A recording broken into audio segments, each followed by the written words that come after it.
84 degrees. The humidity is 80%.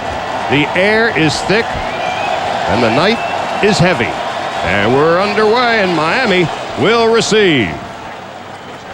This is Darryl Jones. No, it isn't. It's Aaron Moser cutting in front, and Moser heads for the sideline and down at the 20-yard line.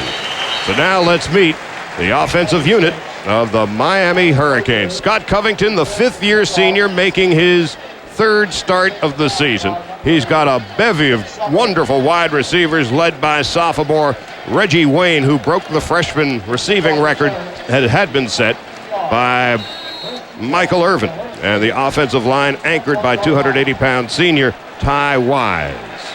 So we're underway from the Orange Bowl. First play from scrimmage. Edgerrin James, the deep back. And Covington has a lot of time throwing underneath, in and out of the hands of the fullback, Nick Williams.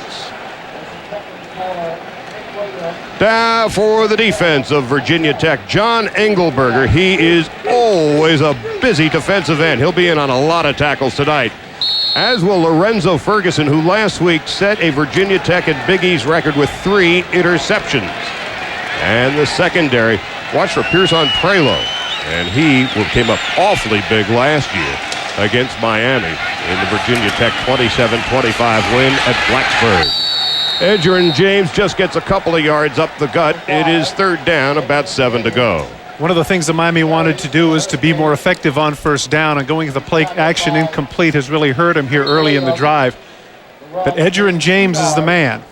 You see right there, those two youngsters, Gonzalez and Bibla, are both freshmen. First time in the history of Miami that they've started freshmen on the offensive line. They're 2-0, so far so good. And now on third down and about 8 yards to go. That's Santana Moss in motion. And here's Edgerrin James. He's got a first down to the 35-yard line. A pickup of 12 on the play. Lauren Johnson, the cornerback, made the tackle. Good call by Larry Coker, the offensive coordinator. Obviously, Virginia Tech thinking third and long that they're going to throw the ball downfield. Great fake to get the secondary back, and Edgerrin James shows impressive speed for a man, 220 pounds. Supposedly, he had run a 4.35, and as Charlie and you and I go over this over and over, with regards to 40 times, whatever, but he can run. And he's got some power, can break a tackle, and then some. Finally run out of bounds at about the 38-yard line. Pearson Prelo with the tackle and another first down. A pickup of 27 yards on the play. Take a look at the limp leg that he gives to the defender within the tackles. Right there, it appears that he's going to be stopped, but instead he's able to shake off the tackler and cut up the field. That's a great job by James. Dwayne Thomas was somebody who was very effective at this. Take a look right there. There's the limp leg. Heads up, stiff arms, cuts to the outside. As we pointed out, some tremendous speed. Fortunately for Virginia Tech, Prelo had the angle on it. And so first down at the 38-yard line. That's King in motion. And Covington in trouble. And down. Back in his own territory, Corey Moore with the sack, his second of the season. Virginia Tech had exactly what they needed there. Corey Moore at 6 foot, 218 pounds. Very small for a defensive end, but he's a 4.5 guy that flies off the edge. And of course, colleges will copy what's happening professionally. Everybody loves Derek Thomas and the problems that he creates with his great speed. That's what Moore does for Virginia Tech. A loss of 11 on the play. Moore had 4 quarterback hurries last week at Clemson. And here is Edgerrin James, and this time he gets nothing at all, maybe a yard.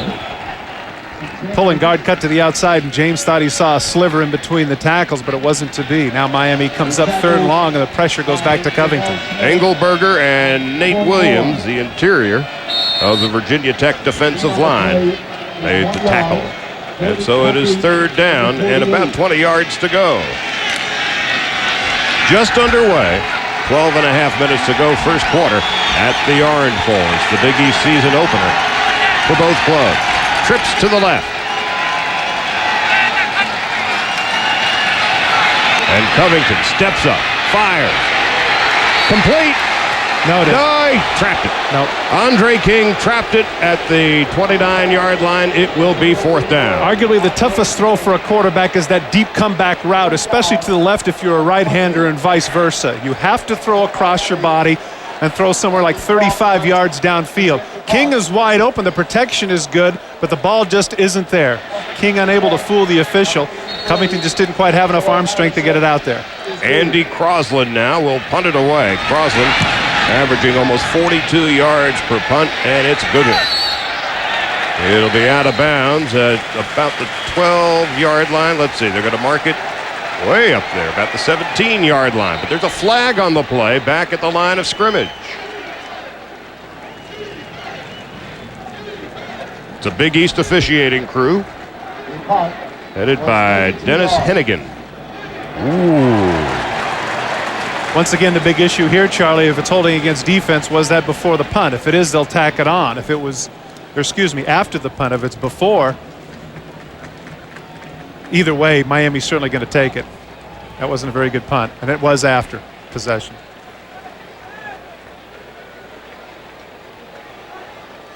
Butch Davis in his 4th season at Miami, trying to turn around the fortunes of this program. I find it interesting, Charlie, that at 24-12, they talk about that he's struggling.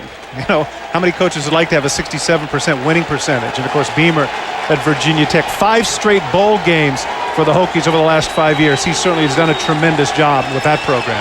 And so on the heels of the holding penalty, Virginia Tech will begin this series, their first of the game, at their own 8-yard line.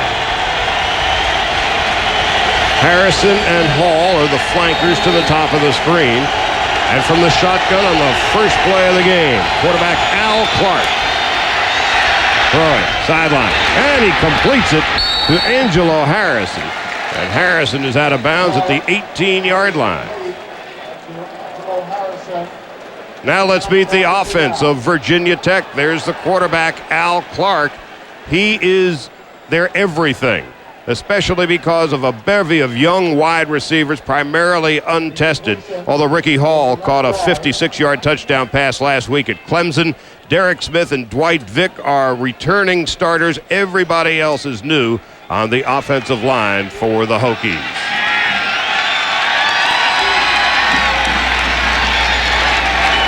And so roughing the passer. Well, that's certainly costly, and boy, I don't know about that. That seemed like just a reasonable hit. Leonard Myers coming off the corner to deliver it. I guess the elbow thrown out at the end is what the official caught. Butch Davis was talking about that's something that they just need to overcome, is some of those mental errors. But in truth, Myers, that unfortunate call. On a series that began at the 8, is now out to the 33-yard line by virtue of a completion and a penalty. This is Lamont Pegues, and Pegues is to the 35-yard line, maybe a gain of 1 on the play. I say that was costly, Charlie, because they had a situation with the punt and penalty that they were playing field position early on. Now Virginia Tech is out of bad field position. Al Clark certainly is a master of the play-action fake. I thought that was a throw. Tucked that away. Had a little Rex Kern in it. Pegues, who is averaging just 3.3 yards per carry this year, gained 1 on the play at 2nd and 9. Hall and Harrison flanked to the near side. Here's a little option toss to the fullback, Cullen Hawkins. And Hawkins gains maybe another yard on the play. That's Nate Webster making the tackle. Now let's meet the defensive starters for the Miami Hurricanes. Damian Lewis wears a size 14 shoe, but the question is, can he fill in the shoes of the likes of Jerome Brown and Cortez Kennedy and Warren Sapp? Dan Morgan leads the team in tackles among the linebacker corps and everybody for that matter. Edward Reed caused a fumble and an interception last week. He blocked a punt the week before. He is a big play man in the secondary. And so now on 3rd down and 8. Clark from the shotgun. Gonna run with it, and down he goes at the line of scrimmage, and that's really about all. It was Matt Sweeney who made the tackle. That's a big play, Charlie. Miami had come with a blitz, a safety blitz from the outside. They had 7 coming. Clark almost able to sneak through and break protection. He'd have had a 20 or 25-yard gain had he done so. Great play by Sweeney to drag him down. Jimmy Kibble to punt it away, and Leonard Myers is standing back at his own 10-yard line. Kibble averaging 46.5 yards per punt through the first couple of games this season. It's blocked and falls dead at the 38-yard line. And there's an injured Hurricane back at the 25-yard line. It will be Miami ball, but there's an injury at the 25-yard line. Well, Charlie, Kimball really took his time. The idea of a two-step by the punter, only taking the 2 steps, is the idea to maximize efficiency. And in that case, Kimball, caught the ball, just took his time, and Miami able to come up the middle and get a piece of it. That was the 4th block punt of the season already for Miami. And as Dean Blevins told you at the top of the program, special teams and the ability to block punts, very key for both Miami and Virginia Tech. And now the Hurricanes are sitting pretty. Nate Brooks, the injured player, but a great reason to be injured, certainly for Miami. Take a look from the outside right here. Puts pressure right here on the up back as to who to block. Because here Brooks is going to come from the outside. He opts to block the inside man, doesn't get a piece of it, and he's able to lay out. The effort by Brooks is just outstanding. He gets there so quickly. Watch to the left of your screen. He actually slides on the ground, gets the hand out right there. Well, that's just a tremendous job by Brooks. And let me tell you something, having blocked a kick in my time, or a few, when your arm and shoulder gets extended like that, it is painful, but certainly a beautiful kind of pain for the Hurricanes right now. It was also his 2nd block punt of the season. And so let's see what Miami can do with this break with Edgerrin James a single back. Here's James. You just can't tackle him with just one hand, as Corey Moore found out. A pickup of about 2 on the play for James. The thing with James in that particular situation, the thing he needs to improve, great speed, great power, but his vision. He's right behind his back. He has a great opportunity to cut to the outside, but he just burrows his head, and as a result, it's a minimal gain. Last year, James carried the ball 20 times at Blacksburg for 78 yards. But it was James Jackson who came off the bench, who was the rushing star of the game. We'll be seeing Jackson before long. Well, there's a flag. And just a gain of a couple that will likely be negated. Nate Williams with the tackle.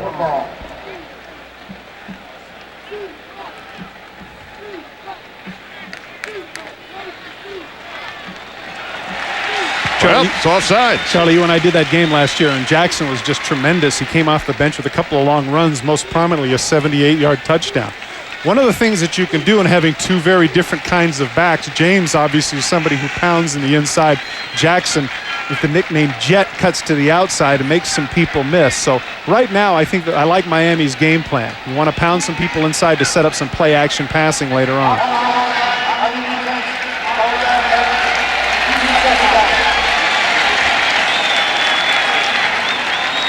Let's go downstairs now to Dean Blevins. Dean? Yes, the word we get on the sideline at Miami is that Nate Brooks is out with a dislocated shoulder. We'll try to confirm that, but that's the early report down here. He certainly is not expected to go back in and play tonight. That was a tough break, but a well-earned one, blocking the punt. And now on 2nd down and a little less than 5, the pass is complete to Reggie Wayne. Wayne is brought down at the 22-yard line and a 1st down.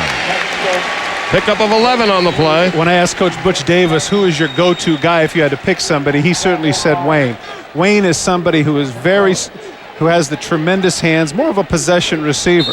There he is with the hitch route, cutting to the outside and getting as much yardage as possible. So many times you see for you young players out there making the hitch and trying to make all sorts of moves to get open. Instead, Wayne goes north and south, gets some extra yardage for the Canes. A 6'2", 190-pound sophomore from Louisiana. Similar physique to the guy's record he just broke that you saw on the graphic, Michael Irvin. On 1st down, Covington looking sideline, incomplete, intended for Santana Moss. Now let's go back to the studio for an update. Hey, Charlie, Florida and Tennessee. Florida, so no score in the first quarter. Chaz? No score in the first quarter here, and Miami now with the most serious scoring threat of the early part of this ball game. 2nd down and 10. Covington is 1 of 4 for 11 yards. It is 2nd down and 10 at the 22-yard line. Covington calling a play at the line of scrimmage. Quick toss, heading for the corner. Did he catch it? No. Intended for Reggie Wayne, couldn't quite hang on. Interesting play by Covington. He saw that he had man coverage with Wayne on the short side of the field. So when it came to the other side, take a look at the move here. Good chuck at the line of scrimmage by Carlton, but take a look at the effort. Almost comes up with the ball. Interesting too, Charlie. Take a look. I seem to always get off on this. Notice that Wayne is not wearing the tackified gloves.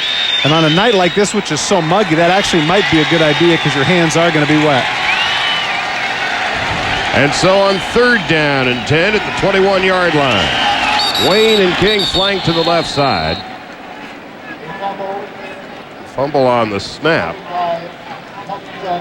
Covington recovers the fumble. Well, that's a tough thing to do on 3rd down. And so a field goal try. From 40 yards, make it 41. Andy Crosland is 2 of 3 on the year. His longest is 41. So this would match his season high. Did he make it? Just wide. So Crosland now 2 out of 4 on the year. And Virginia Tech dodges a bullet. Coming back with their 2nd series in just a moment.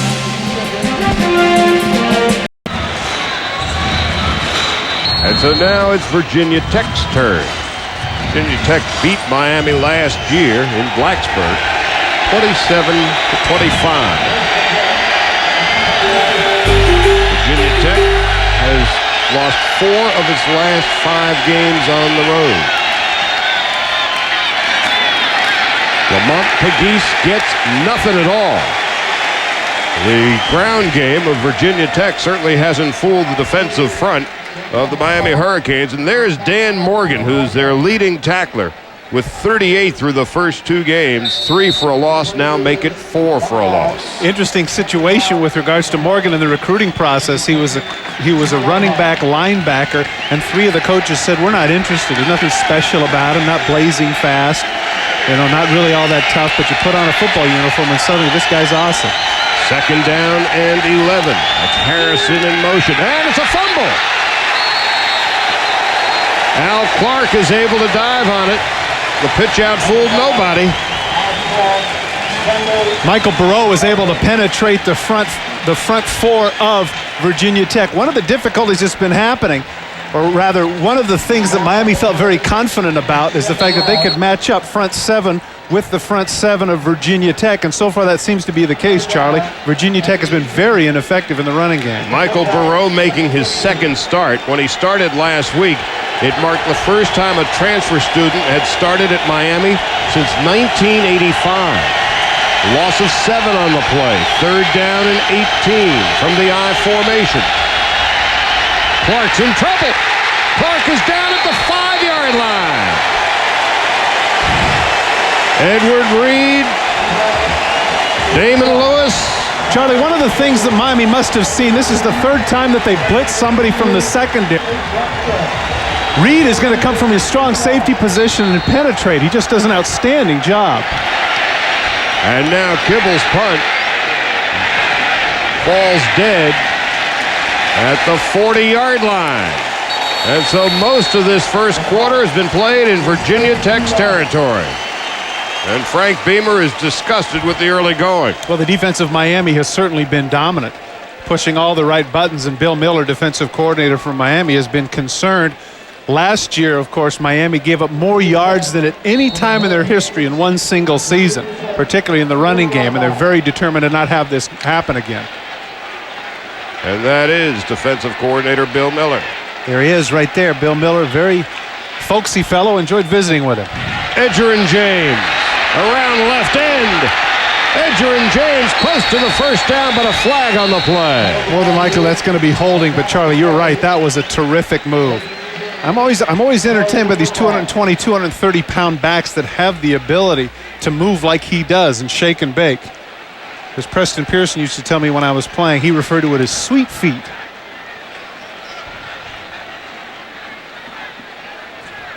The flag against Miami. And it's holding.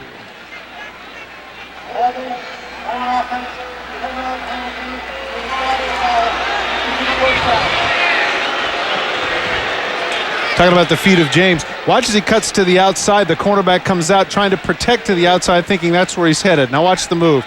So long. Hello. So long. Leaves him in his trackers. We used to make reference to Anthony Midget left without a certain part of his apparatus. First and 20. Here's Covington. Throwing, tip, nearly picked. Incomplete, second down. Jamel Smith is the one on the tip. Jamel Smith, 92 tackles last year, the leading returning tackler. Outstanding linebacker. Able to get the vertical up. And, of course, that's one of the things that they're big on testing here. Take a look. Here's Jamel Smith reading the eyes of the quarterback. He gets a piece of it, and the result is almost an interception for Virginia Tech. But Jamel Smith, number 46, all over the field for the Hokies. And Pearson Prelo is all over the intended receiver. And so now on second down and 10, here's Covington to throw long. Wide open. Caught. Touchdown, Santana Moss. 47 yards, 6-0 Miami.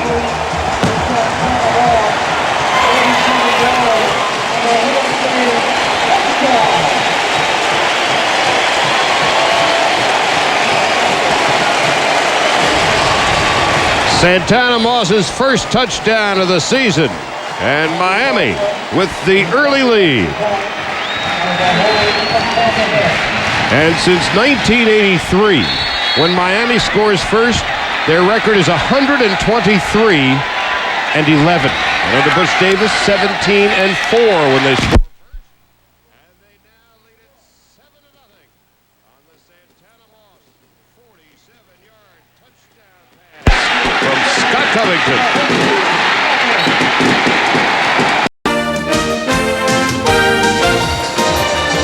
And so Santana Moss at his 47-yard touchdown catch has given Miami the early lead. One of the things the cornerback has to do is he has to take away a side. Instead, he just jumps out of the way and gives Moss the opportunity to run straight down the field. And Charlie, Santana Moss is a speedster. He's a part of that 4x100-meter relay team for the Miami track squad. Not only that, but when he was in high school, he was a 3-time state sprinting champion. Missed most of the preseason in the first game with a broken jaw that he suffered in practice. And so here comes Virginia Tech, down by 7. Ike Charlton. Oh, is he decked at the 17-yard line. Let's go downstairs to Dean Blevins. Dino? Guys, we asked Coach Beamer to give us a number on a key issue in the game tonight. He says, we've got to keep Miami to having in the high 50s in terms of play snaps tonight. 70 is an average for a team.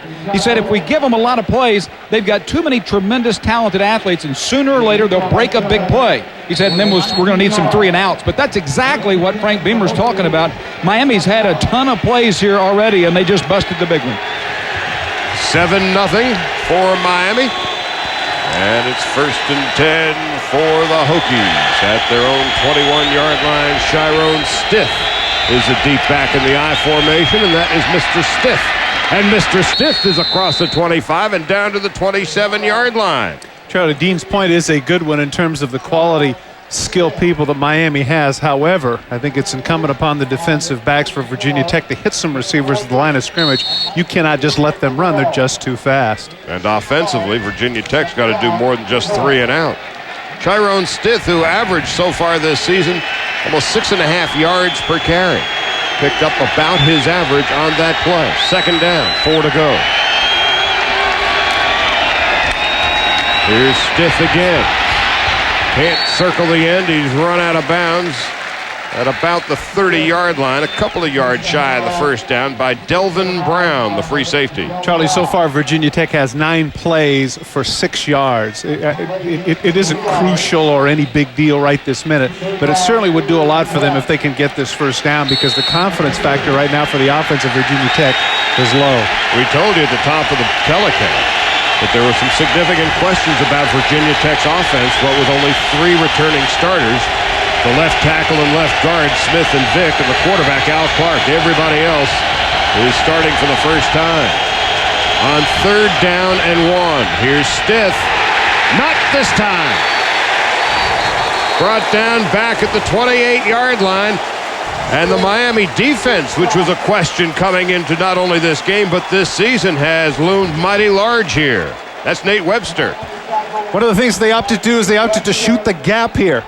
Here comes Webster up the middle. He takes on the fullback and takes on Stith to drop him for only a 1-yard gain. That's just a great job on the part of Webster, who last week, Charlie, had 21 tackles. 13 of them solo. As Miami won easily at Cincinnati.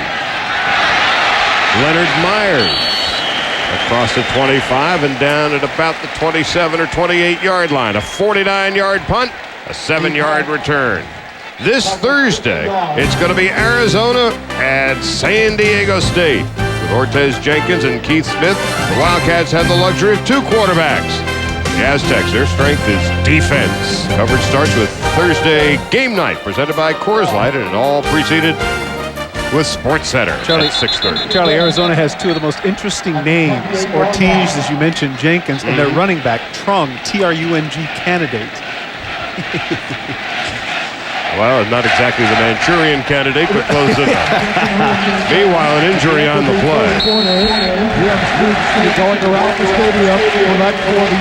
Charlie, that's Leonard Myers who returned the kick.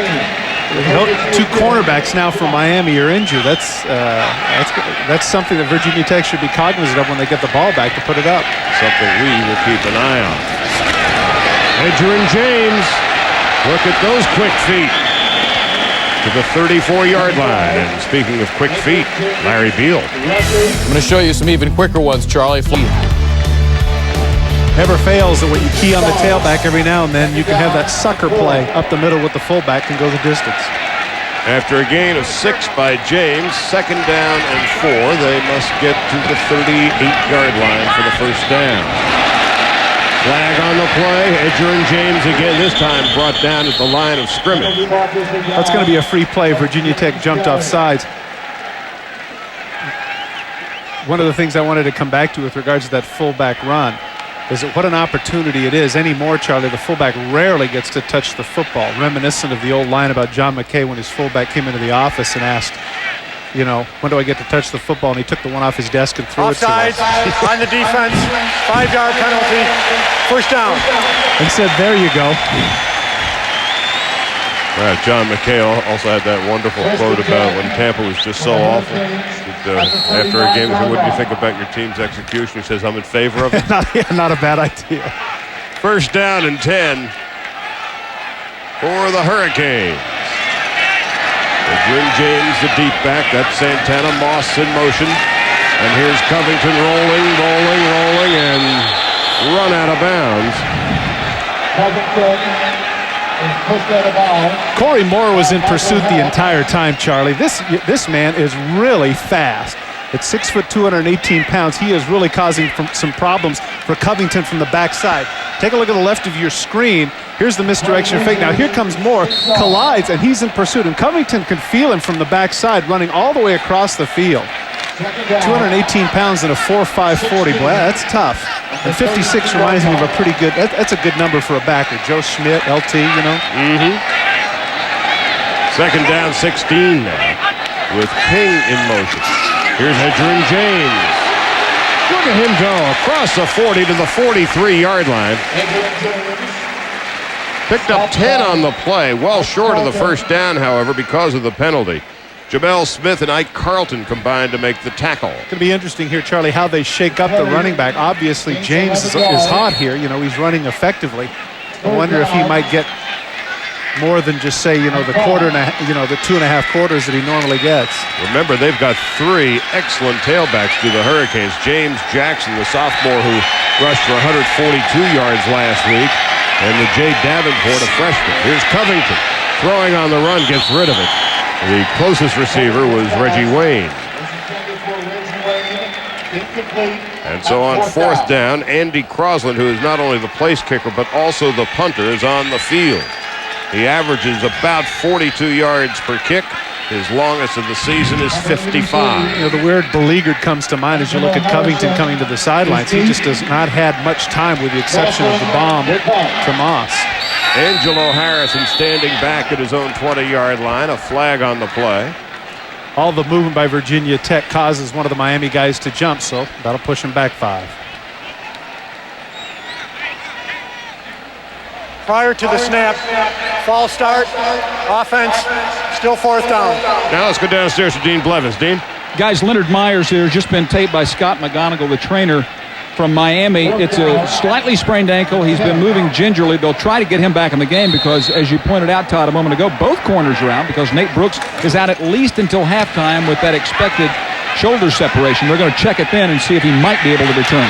Angelo Harrison down at the 21-yard line. And it was Santana Moss who has been outstanding on both sides of the field tonight. Interesting, Charlie. You rarely see wide receivers in that position, the sprint position, to go down because historically they're not what you'd call hitters, but certainly Moss there lowers the shoulder, does a great job of pursuit. And, you know, this is indicative, too, in college football more and more, Charlie. We're seeing more starters and more guys that play a lot of football be on the special teams, not simply, you know, the second and third string guys. And so on 1st down and 10, Virginia Tech has shown nothing so far offensively. Lamont Pegues is again the deep back in the I formation behind quarterback Al Clark. Clark rolling, throwing, and he completes it to Cullen Hawkins. Hawkins, the fullback, across the 35 to the 37-yard line. Well, once again, it's a situation, Charlie, where the fullback kind of gets lost in the shuffle. Everybody keying on the tailback and the wide receivers, and the fullback, everybody's aware, usually the nondescript blocking guy, but he gets out in the flat. They don't bother to cover him. 1st down for Virginia Tech. Hawkins, a junior from Pittsburgh, his 2nd reception of the season to pick up a 15 on the play. 1st and 10, Virginia Tech at their own 37-yard line. Still haven't been into Miami territory as yet. Andre Davis is flanked down at the bottom of your screen, and there he is in motion. And Clark is going to run with it and go nowhere. He'll lose a couple on the play. The Miami front 7, of which there were many questions coming into this season, has loomed very large tonight. That's Michael Lawson, 97. He had a recovered fumble already this season, and now a sack. Well, in this case, I think that Clark just mishandled the handoff to Pegues.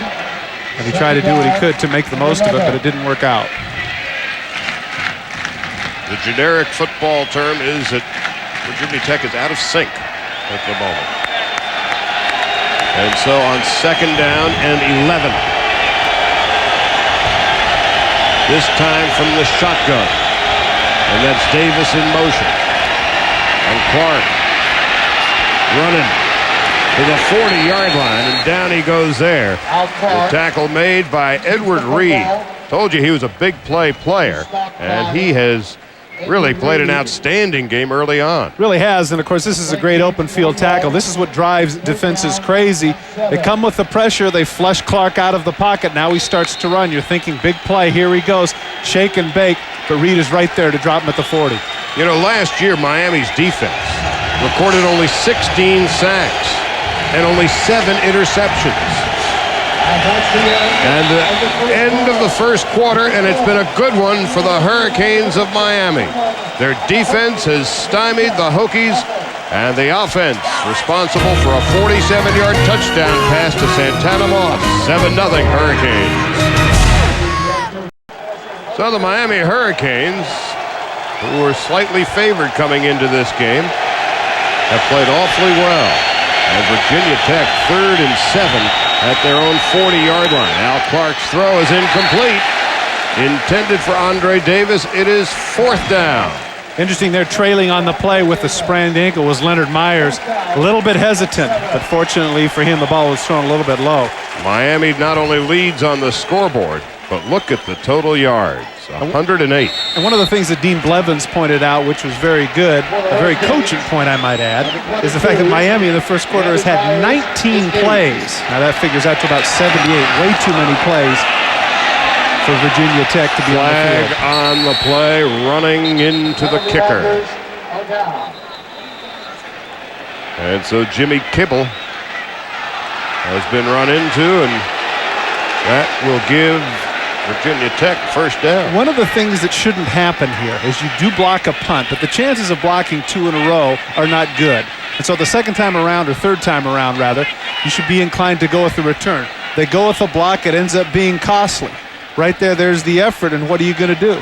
The official's right there. You got to call it, despite the fact that, certainly people are always getting on the fact that the punter does the Emmy-winning performance. Okay, he did. He looks like he should be in the World Cup. But the point is that if you can get the flag, then why not? And in this case, Kibble able to do it. It wasn't a yellow flag, a yellow card. Yeah, First down and 10, so that's Virginia Tech's first foray into Miami territory at the 45-yard line by virtue of the penalty. Angelo Harrison is flanked out to the top of the screen along with Reggie Samuel and Clark from the shotgun. Coming back the other way. And at the 39-yard line is Reggie Samuel. Picked up about 6 on the play. Good call by Ricky Bussell, the offensive coordinator, trying to shake things up, going with the flanker screen coming across the field, making Miami have to look at some different things. There's an injury on the play as well. There's Ricky Bussell right there. Derek Smith, left tackle, the senior from Kearneysville, West Virginia, 6'6", 303 pounds. You know what? Looking at Derek Smith reminded me of something one of the coaches said yesterday when they were talking about their center, and he said he's undersized at 280. I never thought that I'd live to see the day when in football 280 was undersized. Derek Smith, certainly a pro prospect and the best offensive lineman for Virginia Tech. Left tackle. He'll be back in. Second down and about 4 yards to go. They have to get to the 35-yard line, and there is movement on the offensive line. While Miami got off to the 2-0 start with relative ease, there was one danger sign lurking at the bottom of the page. Too many penalties. In their first 2 games, 20 penalties. Prior to the snap, offsides, defense, 5-yard penalty, first down. Damian Lewis encroached there, and it looked like Charlie, he could have got back, but he decided not to, trying to con the official into thinking the offensive lineman moved. He did not, and the result is 5 against Miami. So 20 penalties in the first 2 games for 196 yards against Miami. They can't afford to have that kind of penalty number tonight. Way open, overthrown. The intended receiver was Angelo Harrison. He was wide open. Great call, had everything that they wanted on the pump fake. He came back to the other side of the field, waited just a little bit too long, Charlie. He needed to throw that ball just a little bit sooner. He's open right now. Throw it now. Now it's thrown. And see, watch where the ball ends up. That's unfortunate. Harrison had exactly what he wanted, had the coverage they wanted with the injured corner. Don't tell me that Virginia Tech isn't aware of that. They're going to go up top and give it a try. Last week, Al Clark was just 7 of 26 at Clemson in their 37-0 win against the Tigers. Second and 10. Up the gut, Chiron stiff.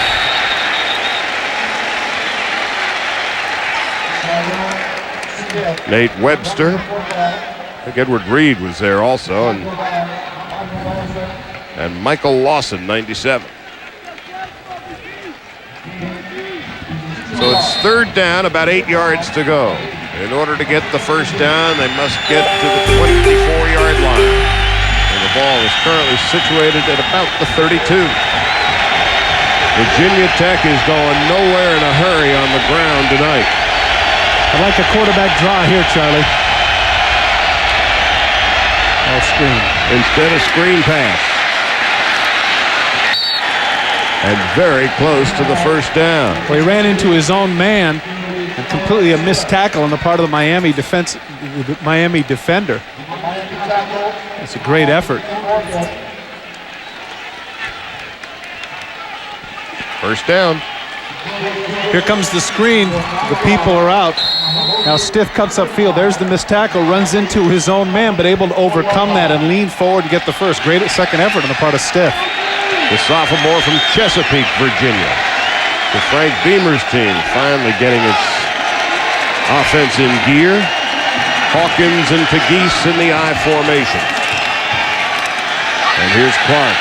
He's going to run to the 20 and down at the 15-yard line. Leonard Myers was in on the play. I'm going to tell you, Webster is amazing. Middle linebacker, number 52. You don't see middle linebackers run down the quarterbacks too often. We talked about all the tackles that he had last week. Some great middle linebackers, guys like Michael Barrow and Ray Lewis, have roamed the interior for the Hurricanes before, now both in the NFL. Well, I like that. Great pursuit. I thought Clark was going to go a lot farther than he did. And Myers, who is out with the sprained ankle before, was also there. And so on 2nd down and 3, pitch out. Hokies maybe lost a yard on the play. There's a flag as well. Might have been a late hit.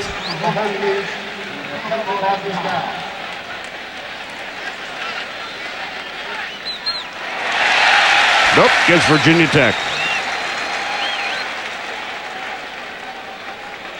Well, this is tough because it pushes them back in field goal range. They had a great opportunity here, Charlie, at 3rd and 1 that they could have gone with a play action fake. Frank Beamer in his 12th year at Virginia Tech. Illegal block below the waist on the offense. 15-yard penalty. Repeat 2nd down. Beamer isn't very happy about it. We've been talking up Webster, how outstanding he is in pursuit. Comes to the play, able to matador the offensive lineman and in on the tackle. Charlie, so many times you see those tackle statistics, you say, oh, that's bogus. There's no way that guy has that many. In this case, he's always around the ball. He's always in pursuit. I can see how this guy gets 20 tackles. Well, their pair of linebackers, Webster and Dan Morgan, have been ever present. We saw them last year also at Blacksburg, and now Virginia Tech's going to call a timeout. And we're going to take a break as the Hokies regroup. It's 7-0 Miami. Angelo Harrison is the one that gets caught with the big penalty. Take a look right here. You're gonna see as it's not all that intentional, but right there at the end he slips and then he catches the back of the leg of Edward Reed, and that's what the official sees and throws the flag. Edward Reed is lucky there was no damage done to those knees.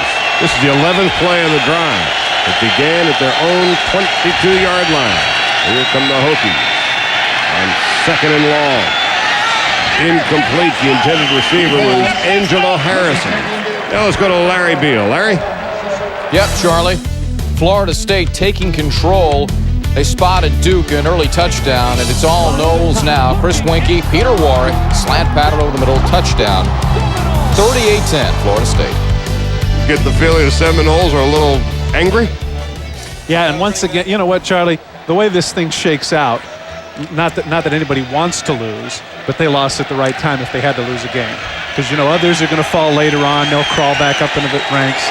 They still got their games ahead of them. Big games. 3rd and 17 for Virginia Tech. Hokies cuts back and down at the 20, well short of the 1st down. And there's the ever-present Nate Webster in on the play. Yeah, but Charlie, that was a big play. And the reason I say that's a big play is because if he throws the ball downfield, and obviously at this point Clark isn't hot at all. If he's incomplete, they come in for a 48-yard field goal. Instead, with the gain of Hokies, we're looking at a 38, 39-yard kick. And Shane Graham, Big East Special Teams Player of the Week last week, is certainly capable of this. His long this season is 53. This from 38 yards away. Money in the bank. So Virginia Tech gets off the schneid. 7-3 Miami. 10:57 to go, first half.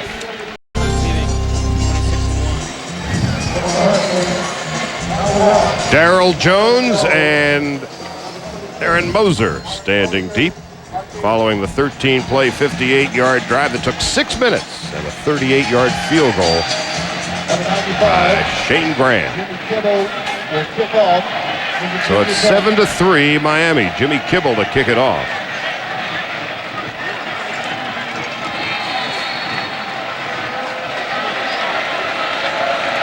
Here we go. Darrell Jones Oh, boy, just did stay in bounds. And he may have an angle here. Brought down at the 27-yard line by Lauren Johnson. Now let's go downstairs to Dean Blevins. Dean? Thank you, Charlie. Standing by with Bernie Kosar. I think people here know a little bit about Bernie, the national championship coach and just a real popular guy down here. You were telling me about Miami. You're sold on what Butch Davis is doing. Well, obviously I'm a little biased being a UM alum, but I think what Coach Davis is doing down here, I think he's doing an outstanding job. I don't think we could have gotten a better person to handle the transition of Coach Erickson to Butch Davis and what he had to overcome with the loss of scholarships. I think they're going to have a great year this year, and I think he's really bringing them back, and I think excellent. He's got a lot more depth this year, and I like what they're doing with Scott Covington in the offense. You're doing okay yourself up in Cleveland. Now you're running. Are you going to play? You bought the Cleveland deal. Well, I have a shade of an ego, but I don't know if myself if I could want to be part of the ownership group, running the front office, a player, a coach. I think I got to save a little bit of time for some of the other people. Good to see you, Bernie. Hey, Thank good you. being with you. Back upstairs, he said it's not even humid down here, guys. Yeah, he wasn't sweating much either. Here's James Jackson. Jackson with his first carry of the night. Following the 5-yard pass reception to Reggie Wayne, it'll be third down and about 4 yards to go. Pearson Prelo made the tackle. As you pointed out earlier, Charlie, Jackson was the one with the big game against Virginia Tech last year, over 140 yards rushing on just 9 carries. Earlier in the season, the reporters just love Jackson because he's the guy that just came out and said, "I'm the best running back in America." Everyone said, "Say what?" His goal this year, he says, is to average 10 yards per carry. Currently, he's averaging 11.3 yards per carry. On third down, screen pass set up. That's Jackson. And it's going to be very close to a first down. Looks like he's got it. Corey Moore made the tackle. Didn't look like it was that well developed, but Jackson able to find a little bit of a slit in the defense, able to get down, and once again, Moore in great pursuit. Last year, in his coming out party of sort, 9 carries for 142 yards at Blacksburg. He worked out this summer with Amos Zeraway down here in Florida. Pretty decent back. And he's not bashful about his talents. Although this time he fails to get to the line of scrimmage. Linebacker Michael Hawks is there to stand him up and put him down. Butch Davis, the coach, was telling us yesterday that you could not have 2 more disparate personalities than Edgerrin James and James Jackson. James very humble, very unassuming. Said it's hard to get any word out of him. And of course, in the case of James Jackson, he's a microphone's best friend. Second down and 9 yards to go. Nick Williams is the fullback with Jackson in the backfield. And here's Covington to throw. Covington throwing sideline, overthrowing his intended receiver, Andre King.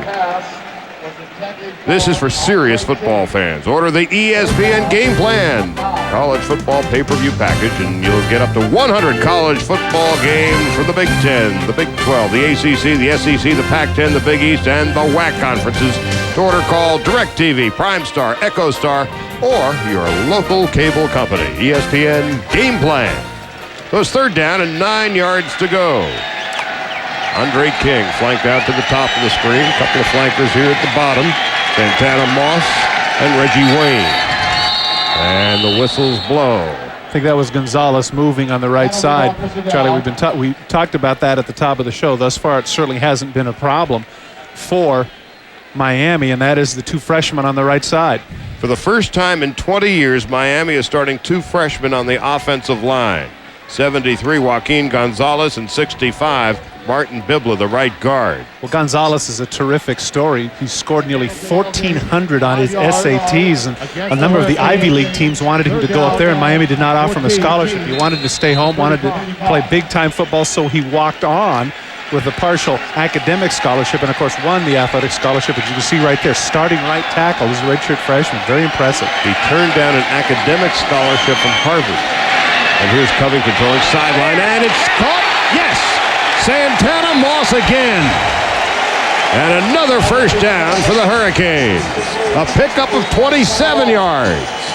Well, the thing here is he goes on the short corner route, 3rd and long, and I was just about to point out the fact that Covington had been having a hard time with the touch pass. But take a look. He's going to run the short corner out into the zone. Watch where the ball is. The ball's already thrown. He turns and looks. Look where it is. Over the shoulder of the defender. Boy, that is a beautiful throw on the part of Covington. He got past Charlton, Prelo, and Carpenter and brought it down. Moss, 2 catches, 73 yards tonight. First down. Jackson brought down after a gain of about 4 on the play by Pearson Prelo. Jackson a little bit frustrated there. Thought he had a little more green grass than that. Prelo, tremendous athlete. A 43-inch vertical jump. I mean, that's amazing. Did David Thompson, remember the guy that dunked so much? He was like 44, wasn't he? When you talk about 43 inches, that is basically 3.5 feet. Jumping 3.5 feet from a standstill position. And the flags fly and the whistles blow again.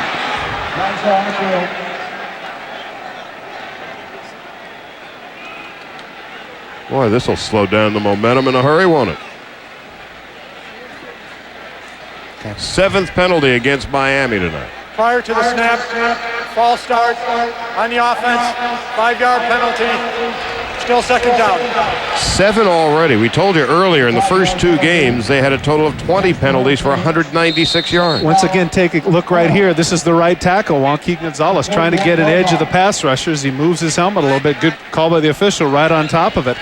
Sometimes it becomes difficult. You want to get an edge. You want to step back and get that defender, but you got to be still. On 2nd and 12 now.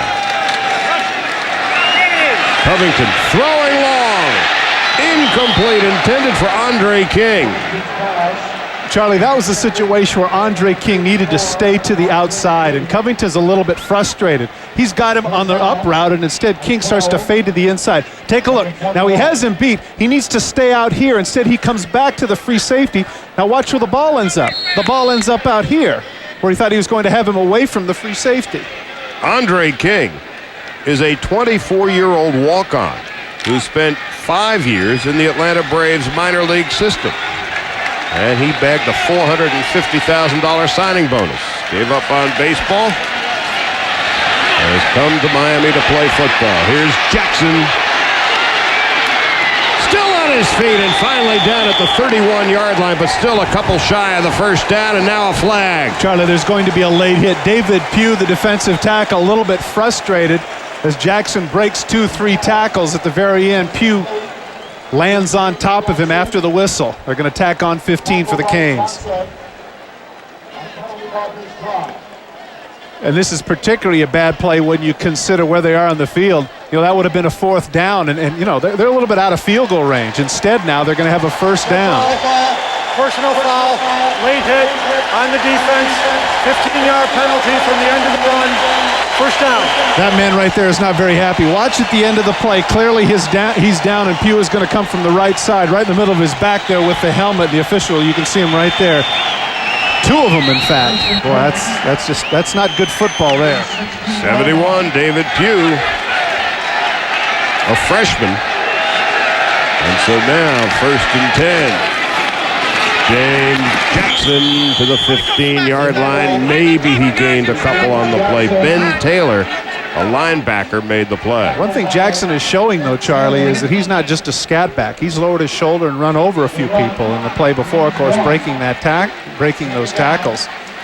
He's not just an outside guy who runs. He's a pretty tough guy. At 5'11" and 215, that hardly qualifies as a scat back. Yeah, but when you run 10-4 in 100 meters, that's usually the first thing they say. That's a scat back with an asterisk, and there's going to be a timeout here. Referee Dennis Hennigan.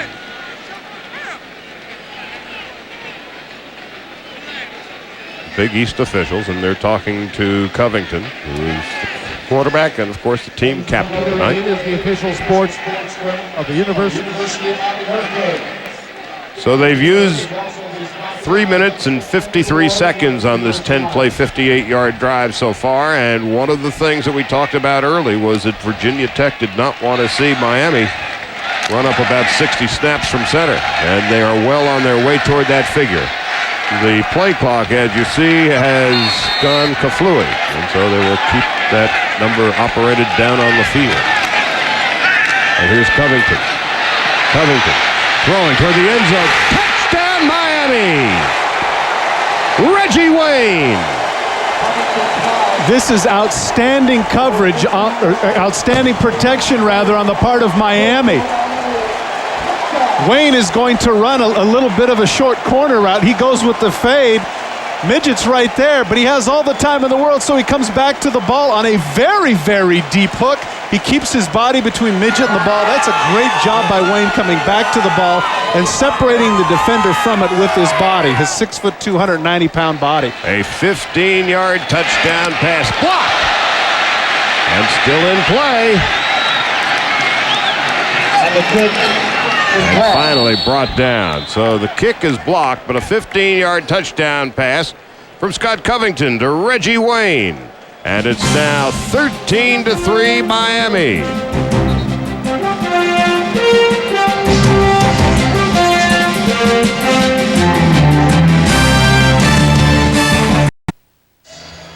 Two for 8. You're going to, I can't add.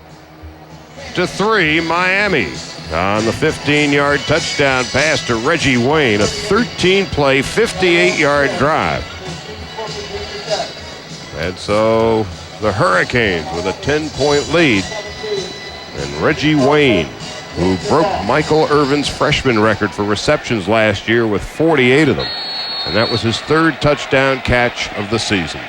Andy Crosland will kick it off, and Chiron Stith will be the single back at the old 5-yard line.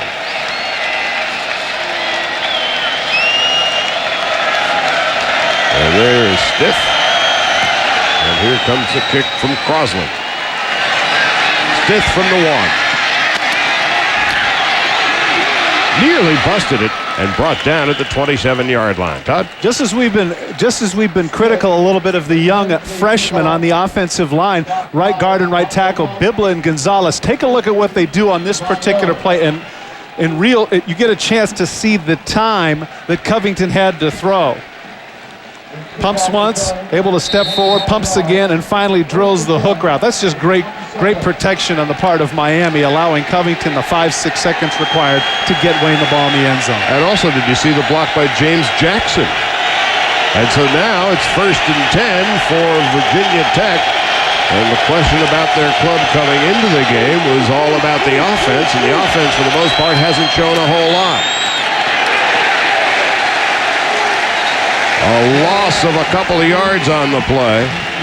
Adrian Wilson and Rod Mack were in on the tackle. Rod Mack is quick, and one of the things that Virginia Tech said that they wanted to do is they wanted to incorporate some option. The difficulty in doing that against this Miami defense is they have so many people that can run. They can't get around the corner because Miami's pursuit has just been too strong, at least it has been thus far. A loss of 1 on the play, 2nd down and 11. Al Clark, the quarterback, was one of 3 returning starters from last year.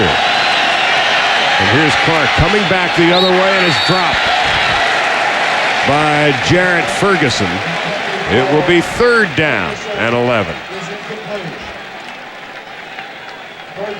This is a play that could have been huge.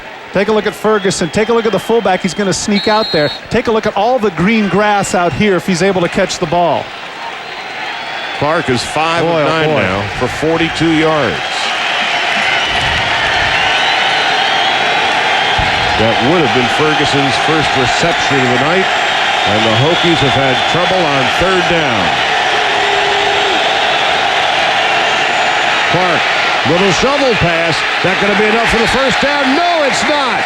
Dan Morgan, open field tackle, preventing the 1st down. You know, Butch Davis, in talking about Dan Morgan, was saying that Dan Morgan is a guy who you put him in shorts and maybe it's not a big deal when he runs the 40, but for whatever reason, when he puts on the uniform, he seems to always be winning sprints. Here he is right here in the middle of the field, and take a look at the pursuit.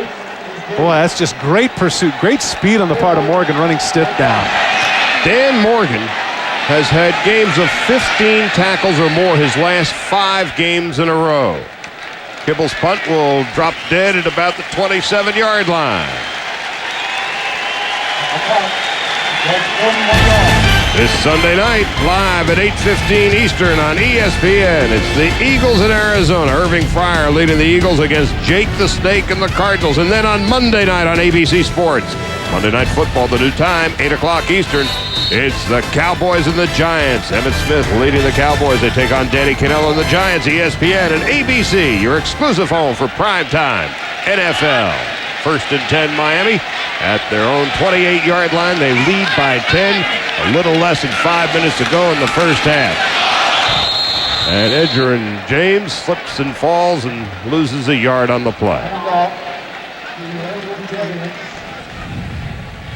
Had a bit of rain here last night, but the field is in excellent condition. It's a very hot and humid night tonight. Inevitably, Charlie, when you're going to make your cut, if you cut left, it's got to be off the right foot. Instead, he tried to cut off the left foot going left, and inevitably you're going to slip. He had a big hole there, too. 2nd and 11, 84 degrees, humidity about 85%. A sloppy snap. There's a flag on the play. Virginia Tech says it's got the ball. They do, but there's a flag. Let's see. I think it was Keon Carpenter, and my guess is it's motion, and they're certainly going to refuse that. Charity will be happily accepted. No penalty on the play. 1st down, Virginia Tech. Just appeared that Covington didn't get the snap, and then, of course, inevitably the quarterback is the guy that sees the ball on the ground, so he should be able to get it quickly. Here's the snap. The ball is dropped. He goes after it on the ground, but it ends up kicking somebody's leg. Spews forth, and Virginia Tech is able to come up with it. And in ideal field position, 1st and 10 at the 26-yard line. Lamont Pegues, the deep back in the I formation, and that is Pegues. And Pegues just short of the 20-yard line. He picks up about 6 on the play. Some pressure now on this young Miami defense to see if they can hold Virginia Tech to a field goal attempt. If the green jerseys of Miami look a little foreign to you, it's the first time they're wearing the green jerseys at home since 1976. Against Penn State. And they lost. 2nd down, 5. Pegues again in the I formation. Clark calling the automatic. And there's Pegues. And he gets nothing at all. And there's Dan Morgan again and Nate Webster again. Those two linebackers are sensational. Well, they have them behind the line of scrimmage, and a lot of times both defensive tackles are going to take up the blocking for them. And the result is that both Webster and Morgan can pursue and do what they want. Morgan steps up, takes on the fullback, shuts him off, and able to get in on the play. A lot of times you get those linebackers that play matador and don't want to take on a fullback.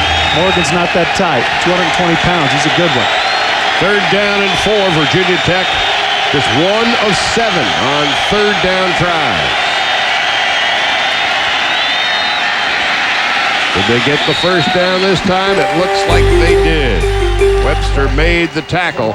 The line of scrimmage now the 15-yard line. Interesting too, you know, they go with the 2 runs and they don't look like anything special. So you're anticipating, okay, 3rd down they're going to have to throw the ball. Instead, they go back to Pegues, surprise the defense back on their heels a little bit, and get the 1st down. Good charge by the offensive front of the Hokies too. So it's 1st and 10 at the 15-yard line, and time is running out here on the first half.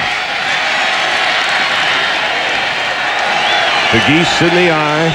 Ricky Hall flanked down to the bottom of the screen. Angelo Harrison in motion at the top. Here's Pegues. Pegues inside the 15 down to about the 12-yard line. And he's met by linebacker Michael Smith. One of the things that Virginia Tech is doing here too, Charlie, is with the clock now down to 2 minutes about, they are not going to afford Miami another opportunity if indeed they continue to run the ball and get it in the end zone here. So it's conceivable that Virginia Tech, having been completely outplayed in this half, could come in only down by 3 points. Lamont Pegues has carried the ball 4 plays in a row for 14 yards. 2nd down, 7. Right up the gut. The fullback, Colin Hawkins, gets to about the 10-yard line, but he's still about 5 shy of the first. Once again, the clock running, and they've got the opportunity to do one or the other. They could go play action here because, as you pointed out, they've run the ball 5 straight times. Good opportunity here, maybe to get a fake, get a tight end underneath, maybe isolate a wide receiver on a fade. Virginia Tech has 2 timeouts left here in the half. Miami has its full complement of 3. It is 3rd down and 4. The first down marker is right about the 5-yard line. That's Harrison in motion. Flag on the play before they snap. Here's the difficult thing, Charlie. I think that's delay of game, and you know what? That's so tough on the quarterback now because it's like he has to go by feel. He can't look up at the play clock. Delay a game on the offense. 5-yard penalty. Still 3rd down. And you can see that Frank Beamer is frustrated by that. Al Clark has no idea. They're trying to get it right, but they have no idea because he can't look up and see 8, 7, 6, 5, 4, 3, 2. Very costly 5 yards at this juncture. 13th penalty in the game, 6 against Virginia Tech, 7 against Miami. Now let's go downstairs to Dean Blevins. Dean? Guys, I just checked with the official who made the call. He said, I raised my hand at 10 seconds. It's up to the quarterback to see it, but I surely agree with you, Todd. Clock is running. 40 seconds in the half. 3rd and 10. Clark still has it. Throwing toward the end zone. Touchdown, Virginia Tech. Colin Hawkins. For Hawkins, his first touchdown of the season, and the Hokies are right back in it with a half a minute to go in the first half. Once again, there's the fullback. And he's able to sneak in because nobody's paying much attention. Colin Hawkins with his 3rd catch of the season, 2nd of the night. And Shane Graham for the extra point. 13 to 10. And now Graham is 10 out of 10 for the season. And with a half a minute to go, even though the Hokies have been outplayed here in the first half, they only trail by a field goal.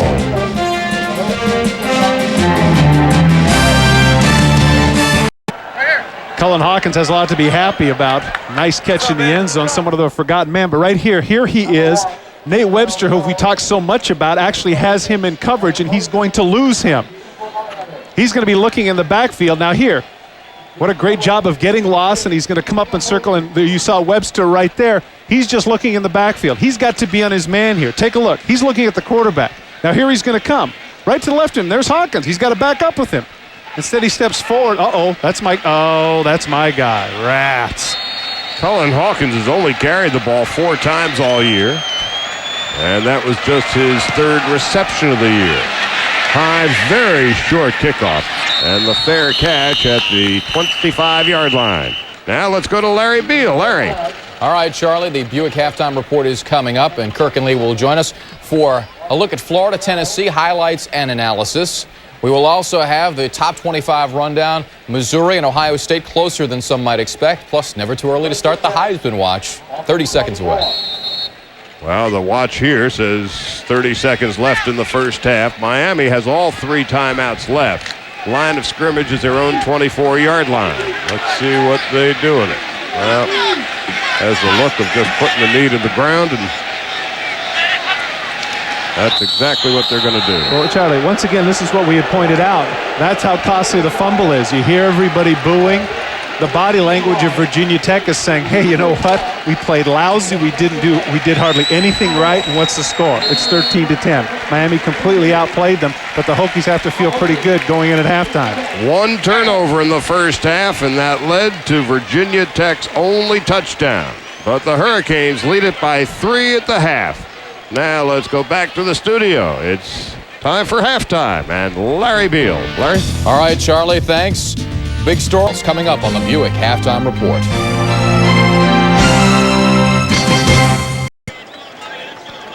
And so Al Clark, 7 of 11, 62 yards.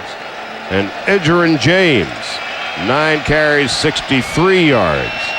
Miami has done well on the ground, but a couple of touchdown passes has given them the 3-point lead.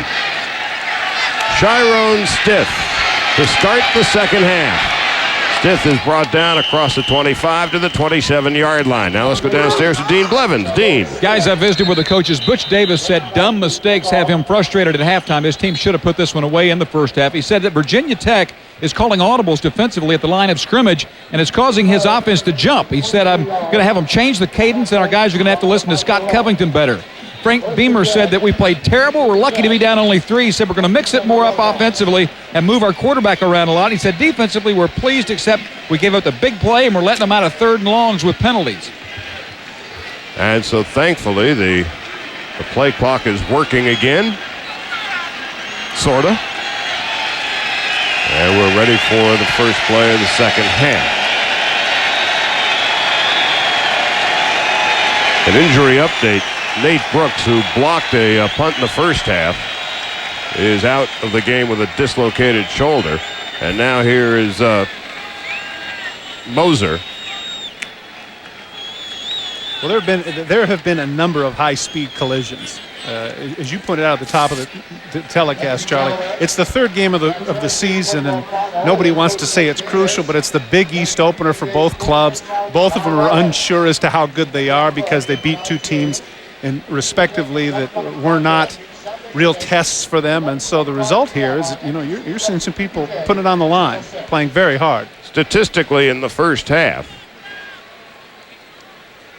the 1 turnover by Miami got the Hokies right back in the game. And so while Virginia Tech had time of possession, it was quality time by Miami that really has told the story. As they attend to Aaron Moser on the field, we're going to take a break and come right back. Aaron Moser being attended to now on the sideline. He got off under his own steam, although a bit wobbly. And so here comes the first play of the second half. Virginia Tech at their own 25-yard line. Lamont Pegues across the 30-yard line. Edward Reed was in the neighborhood of the tackle. And the linebackers Morgan and Webster. Interesting that Al Clark always completes his fake. He goes all the way through. And what that has done up to this point is it kept the defensive ends honest and the outside linebackers for Miami. They can't just pursue unencumbered. They have to stay in their lanes. 2nd down and 6. They need to get to the 37. They're at their own 31-yard line. Here's Clark throwing long down the sideline, and that is going to be picked off. Leonard Myers, who sprained his ankle in the first half, starts off big here in the second half, and that's the first turnover of the ball game for the Hokies. Miami's got 1, and Virginia Tech has 1. Well, Angelo Harrison is the big play man for Virginia Tech, but Myers is right with him, running stride for stride. He looks at his eyes. Now all of a sudden he puts the arm up, and he knows that the ball is coming. Well, the official's not going to call that because he is looking back for the ball, makes the pick. That's just tremendous coverage on the part of Myers, as you pointed out, Charlie, to overcome the sprained ankle. The flag on the play after the interception, it might be too much celebration.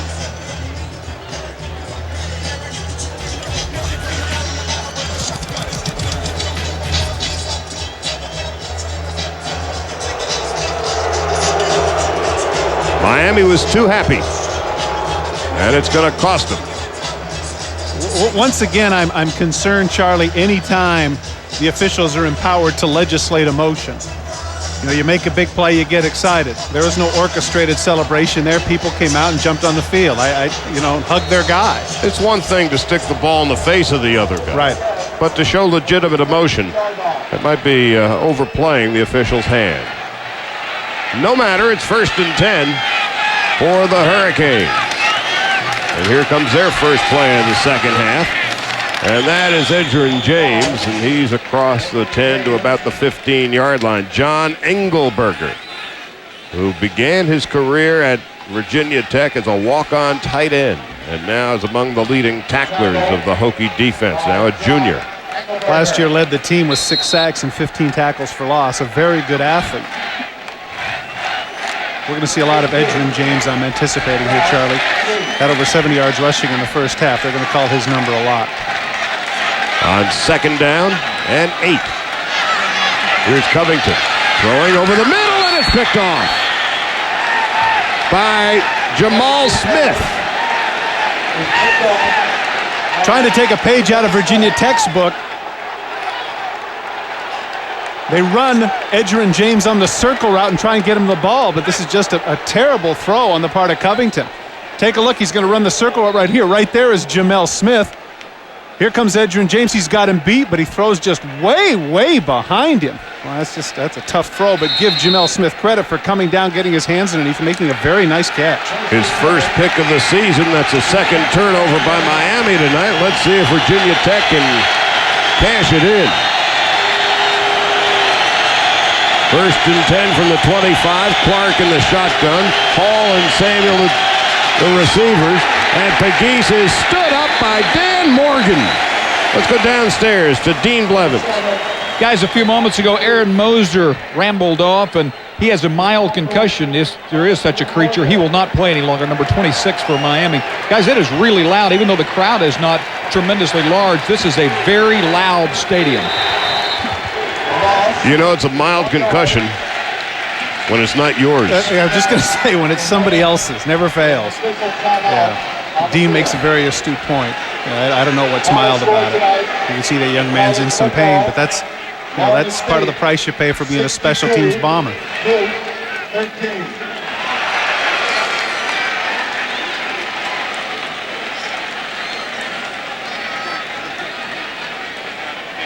As Butch Davis discusses, no doubt, that penalty that cost him 15 yards with too much celebration with the referee, Dennis Hennigan. Charlie, one of the things to point out here is it's suddenly that blocked extra point looms big. Difficult to say in the final analysis where that's going to be, but right now, instead of coming within 1 point with a kick, Virginia Tech has the opportunity to tie. So at the time, it was seemingly innocuous. Now suddenly it looms a lot larger. We mentioned at the top of the telecast that this was a big question mark game for both teams. Virginia Tech with only 3 returning starters on their offensive side of the ball. Could they move the ball? And where was their team in 1998? As far as Miami is concerned, not only 1998, what is the state of their program? A big test here tonight. And some questions will be answered here in the second half. Right up the gut, it's Cullen Hawkins. Hawkins inside the 20 to about the 19. He appears to be about 4 yards short of the first down, and Hawkins is down now. Hawkins has had a big game, Charlie. A couple of big catches, including the touchdown, and there, a nice game. It is oppressively hot and humid here in Miami tonight. Game time temperature was 80, and the humidity was about 90%. And it has not warmed up appreciably. I'm wondering if that might be a cramp, Charlie. Those are no fun. Boy, those are no fun. Well, hopefully it's only a cramp. As Cullen Hawkins, who scored on the touchdown pass at the end of the first half, is being helped off the field. Now let's go to Larry Beal. Larry? All right, Charlie. Stanford and North Carolina. They're tied at 34.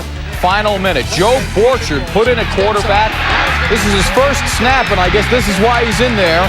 Takes off and runs 42 yards to set up Kevin Miller's chip shot field goal to win 37-34. Here it's 3rd down and 4 for Virginia Tech, and Clark is calling it audible. They have to get to about the 15-yard line. Quick drop, nearly picked off again by Leonard Myers. Ricky Hall, the intended receiver. Now it is 4th down and a field goal try for Shane Graham. Watch, just as the ball arrives, watch Myers give a little bit of a bump right there to get his arm off of it. Boy, that's great coverage on the part of Myers. There's no way he was going to let him have the slant. I'm impressed with Myers. He's having a terrific game. Shane Graham and his cousin Caleb Hurd, who's his personal holder, from 36 yards. Did he get it? No!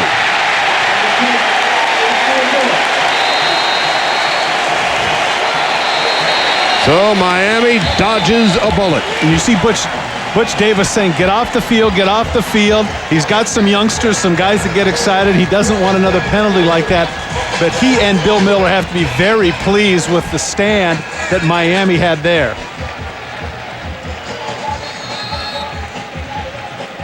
Snap was good. I was about Protection to say, was good. That's exactly right. There was no problems here. The hold is down. He just pushes it to the right. As you pointed out, that was the Big East Player of the Week, Special Teams Player of the Week last week for 13 points and a 53-yard field goal, but not this time. And now Edgerrin James to the 20-yard line, and maybe a gain of a couple to mark it at the 22. Good open field tackle on the part of Charlton to come up and take the steam out of James. Charlie, I was about to say, even with the 2 touchdown passes, it just seems to me that Covington's a little bit uneasy. He just isn't quite in sync.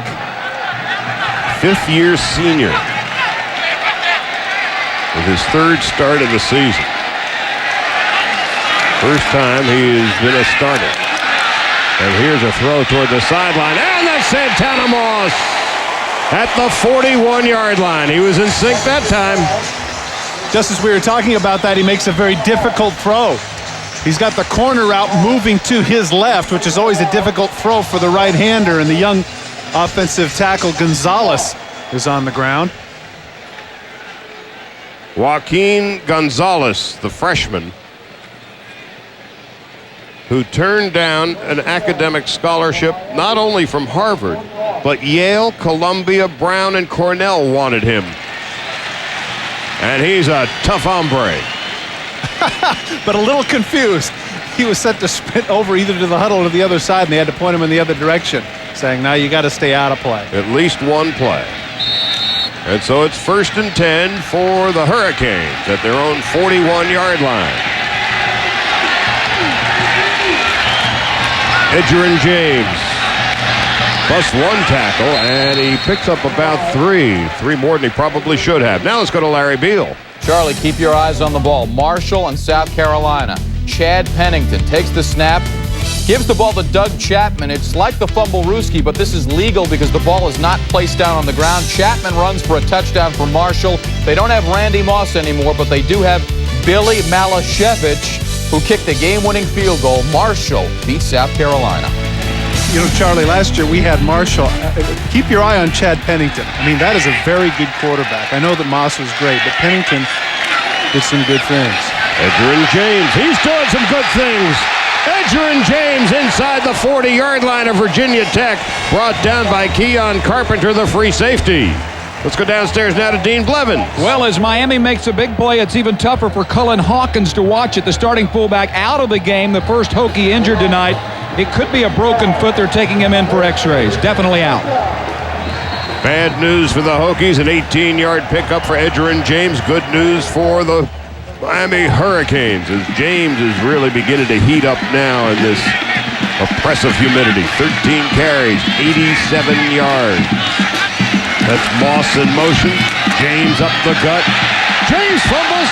It's on the floor. Who's got it? Virginia Tech's got it.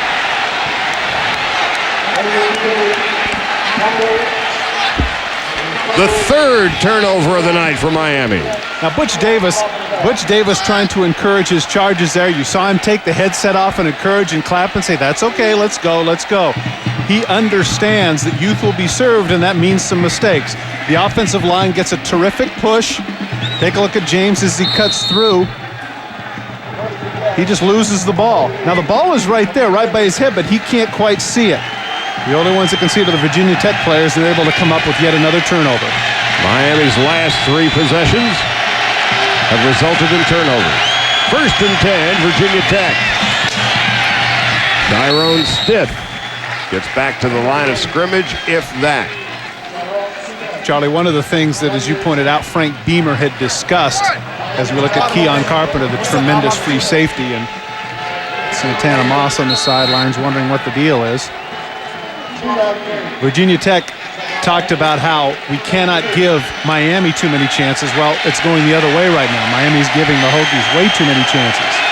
2nd down, 8 to go. Have to get to the 40 for the 1st down. From the 32. Clarksville got it. Spins out of trouble. Heading for the sideline, and then some. Run out of bounds at the 41-yard line. Enough for the first down. A pickup of 10 on the play. The only guy to stop him there is Butch Davis at the end of the run. This is what Al Clark does so well. He's able to break containment. Good pass rush up the field by number 71, Derek Ham, but he's able to do 360, come out, and watch the guy that catches him at the end of the run. None other than head coach Butch Davis. I wonder if they're ever tempted to throw the forearm there. I guess not. First down and 10 for the Hokies at their own 42. Stiff is the deep back in the I formation. That is Harrison in motion. And Stiff can't spin out of trouble that time. Brought down by Adrian Wilson, the sophomore from Jacksonville, Arkansas.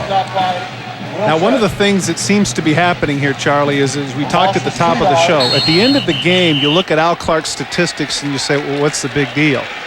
But he always seems to make a big play like that last one, to get his team going in the drive. Now they have 2nd and 12. Be interesting to see what he's able to come up with here in the next 2 plays. Well, he's going to have to reach into his bag of tricks at 2nd down and 12 yards to go. Clark is 7 of 13 for just 62 yards. Out of the eye. With Harrison in motion. Throwing back the other way. Pass is complete. And brought down is Ricky Hall. Dan Morgan once again with tremendous pursuit from his linebacker position. Number 44 can fly. And an injured Miami Hurricane back at the 40-yard line. It appears to be Marquise Fitzgerald. There have been a bunch of players taking a bunch of lumps tonight. Well, Charlie, remember, Marquise Fitzgerald is substituting for Nate Brooks, who has the separated shoulder. So Miami is having a hard time keeping healthy cornerbacks on the field.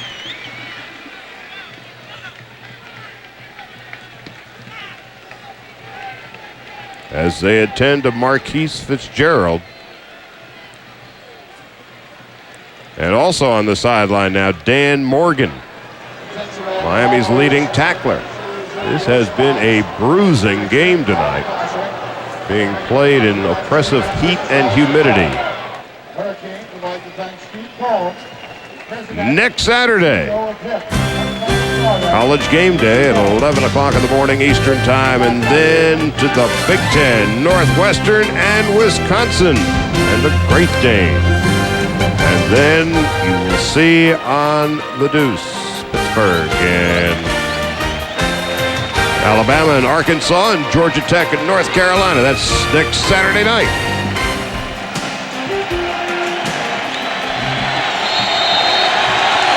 Marquise Fitzgerald gets off under his own steam. So meanwhile now it is 3rd down and 9.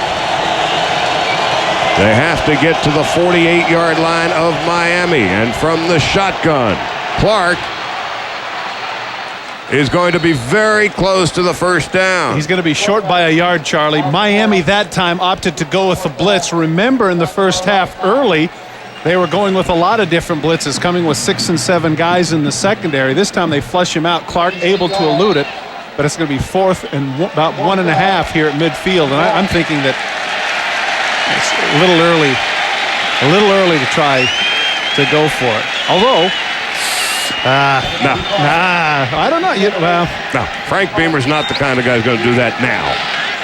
Halfway through the 3rd quarter, that's Jimmy Kibble to punt it away. And Nick Ward is standing back at the 10-yard line. It's a high, short kick. Ward with the fair catch. And he dropped the ball. It's loose. And I think Miami was able to hold on. One of the things that has to happen when you're the return guy, when you're unsure, let it go. Let it go. He was trying too hard to come up and make the catch. You just got to let it go if you're not sure, especially because Kibble has the ability to put it up so high. Edward Reed, the big play man for Miami, recovered the fumble. And it's Miami's turn when we come back. So Miami narrowly averts some disaster as Edward Reed recovers the muffed fair catch. And this is muffed. And Virginia Tech Keon Carpenter's got the football. That is the 4th consecutive turnover for Miami. And Charlie, really, there's no excuse for this. It's the misdirection. It's the counter tray that everybody runs. Where's the ball? His right arm, he never got it. Bounces out. Tough to say who's at fault, but give Carpenter credit for catching that one on the hop. Usually that's a ball that bounces around and causes big bodies to crash all over the place, but instead, Keon Carpenter, who had a 100-yard pass interception for a touchdown against Miami 2 years ago. With a key turnover here, let's see if Virginia Tech can cash it in. 1st and 10. Hokies up the gut down to about the 13-yard line. Now Larry Beal. Charlie, update on Florida and Tennessee. Team Like the infield fly rule. I was about to say, that throw drew rain. Very fortunate. 2nd down, 6 to go. Got to get down to about the 7-yard line for the 1st down. Hokies, the deep back in the eye. Here's Clark holding, running. He's got some room. Clark, touchdown, Virginia Tech. 13 yards, and the Hokies lead, 16-13. Charlie, we mentioned that he is going to make a big play sometime or another. Long play action fake. It looked like he could have been sacked. Then he cuts back against the grain because there are so many people in man coverage with their backs to the quarterback. Able to break some tackles, you can see there. He's not small. I mean, he's not a frail quarterback by any stretch of the imagination. 6'1", 200 pounds, senior from Washington, D.C. And the kick is good. And it is now 17-13. And for the first time all night, the Hokies have the lead. Virginia Tech has capitalized on 4 turnovers and turned them into 14 points. When the play breaks down, there's nothing like having a mobile quarterback. Al Clark steps back. You'll see all the receivers cut across. You'll see they're in coverage. They've got their backs turned, and once he's able to break contain, he comes to the middle, avoids Webster, takes the shot, but he's in for the touchdown. As we pointed out at the top, Charlie, you said it. As Al Clark goes, so goes Virginia Tech. Touchdown pass and a touchdown run. He is now responsible for 6 of the 10 touchdowns scored by Virginia Tech this season. Santana Moss fails to get to the 20-yard line. Now let's go to Dean Blevins. Dean. There's a lot of pressure down here on Butch right now because this is a pivotal game and this is a critical time in the game. An assistant coach a moment ago lost his composure. He had to push him back into the box.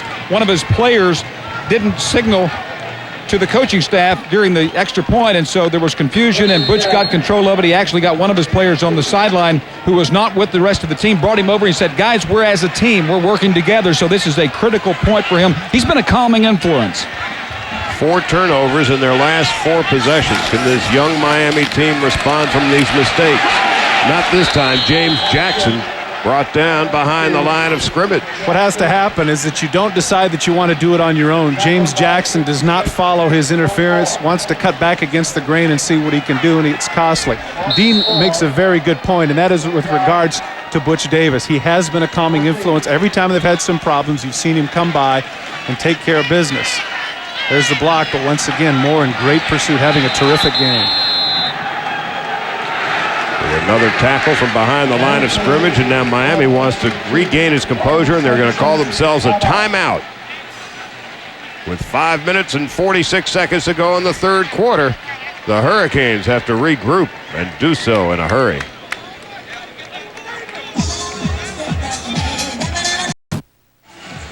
This young Miami team, which played so well in the first half but allowed Virginia Tech to get back into it, has allowed Virginia Tech to take the lead. 4 turnovers on their last 4 possessions. Here's Covington throwing underneath to James Jackson. Jackson across the 20 to the 22-yard line. Now let's go downstairs to Dean Blevins. Dean? Guys, it's a mash unit down here on the Miami sideline. The star of the defense, 44, Dan Morgan, has spasms in his shoulder. He should be okay. He'll be back out there. Marquise Fitzgerald, he will be back as well, the cornerback. Leonard Myers out with that ankle early in the 2nd quarter. He will be back. A lot of pressure, though, guys, on Michael Rumpf, the true freshman corner, number 8, who will be in later. And so now on 3rd down and 7, they have to get just before the 30-yard line for the first down. The pass is complete. First down, and then some to Reggie Wayne, who fumbles the ball again. 5 turnovers in a row for the Hurricanes. Michael Hawks with the recovery. The last 5 possessions have resulted in turnovers. And what the coach is telling Reggie Wayne right there is he's trying too hard. He wants you to be excited. Wants him to continue to do that and be aggressive. But there's a point to where you have to say that's enough. Wayne with the nice catch, breaks the tackle of Midget. Now right here on the last spin, watch. The ball just comes out. Give John Engelberger credit on his pursuit, stripping the ball, enabling number 43, Michael Hawks, to make the recovery. Every possession here in the 3rd quarter for Miami has resulted in a turnover. The last one of the first half was also a turnover. So now 1st and 10 in Hurricane territory. Clark brought down behind the line of scrimmage by Derek Ham. And he's hurt. His foot fell underneath. Hopefully Clark's going to be okay, but his foot folded underneath a little bit.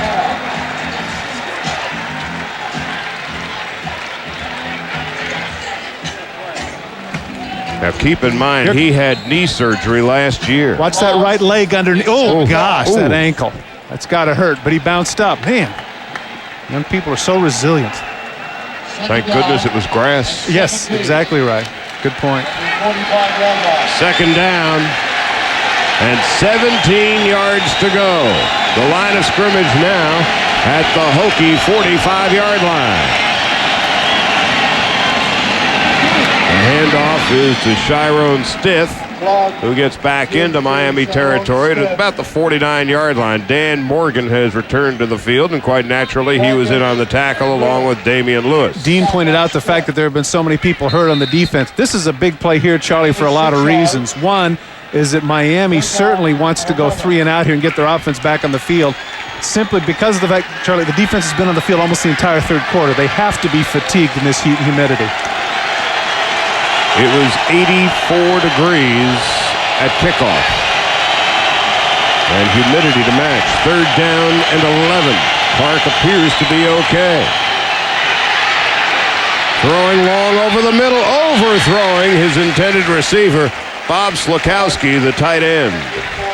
Slokowski was wide open, Charlie. They just let him go. Take a look. You're going to get a chance to see it. Watch the tight end just come to the middle of the field. These linebackers are terrific in pursuit, but not much on coverage. He's just in the middle, and thankfully they get a pass rush. Otherwise, there he is at the bottom of your screen, just wide open. Clark just couldn't deliver the ball. And so on 4th down, Leonard Myers is standing back deep at his own 10-yard line as Jimmy Kibble will punt it away. Kibble came into the game with an average of almost 47 yards per punt. No flag. Here's Myers with the fair catch.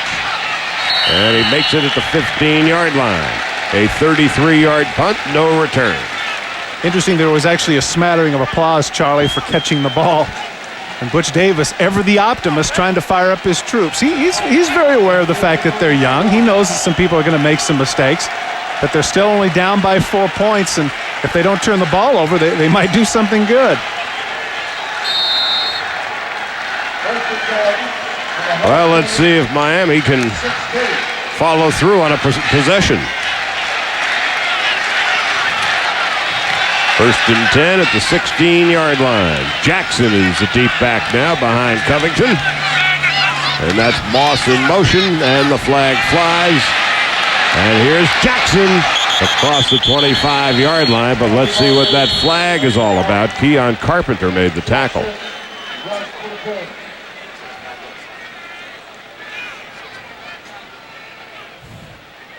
Referee Dennis Hennigan and the Big East crew, they have been entirely too busy, and it's going against Miami.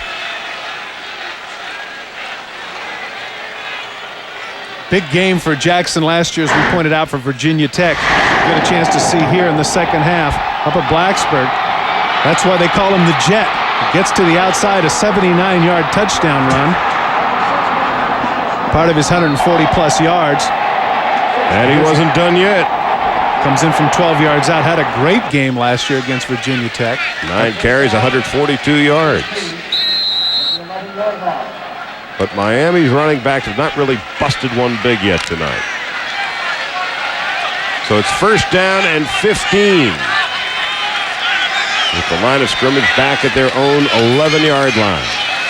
Here's Covington throwing long, and it's nearly picked off by Keon Carpenter, the intended receiver, Santana Moss. And now we pass long to Larry Beal. All right, Charlie, Florida and Tennessee. And so had not the ball tipped off the hands of Keon Carpenter, that would have been the 6th successive Miami turnover. Second down and 15. Jackson down behind the line of scrimmage, and the momentum now resides clearly with the Hokies. That was Ryan Smith, 47, in on the play. Good pursuit by the front seven of Virginia Tech. It's actually not a bad call. Defensive coordinator Bud Foster. His unit in firm control now.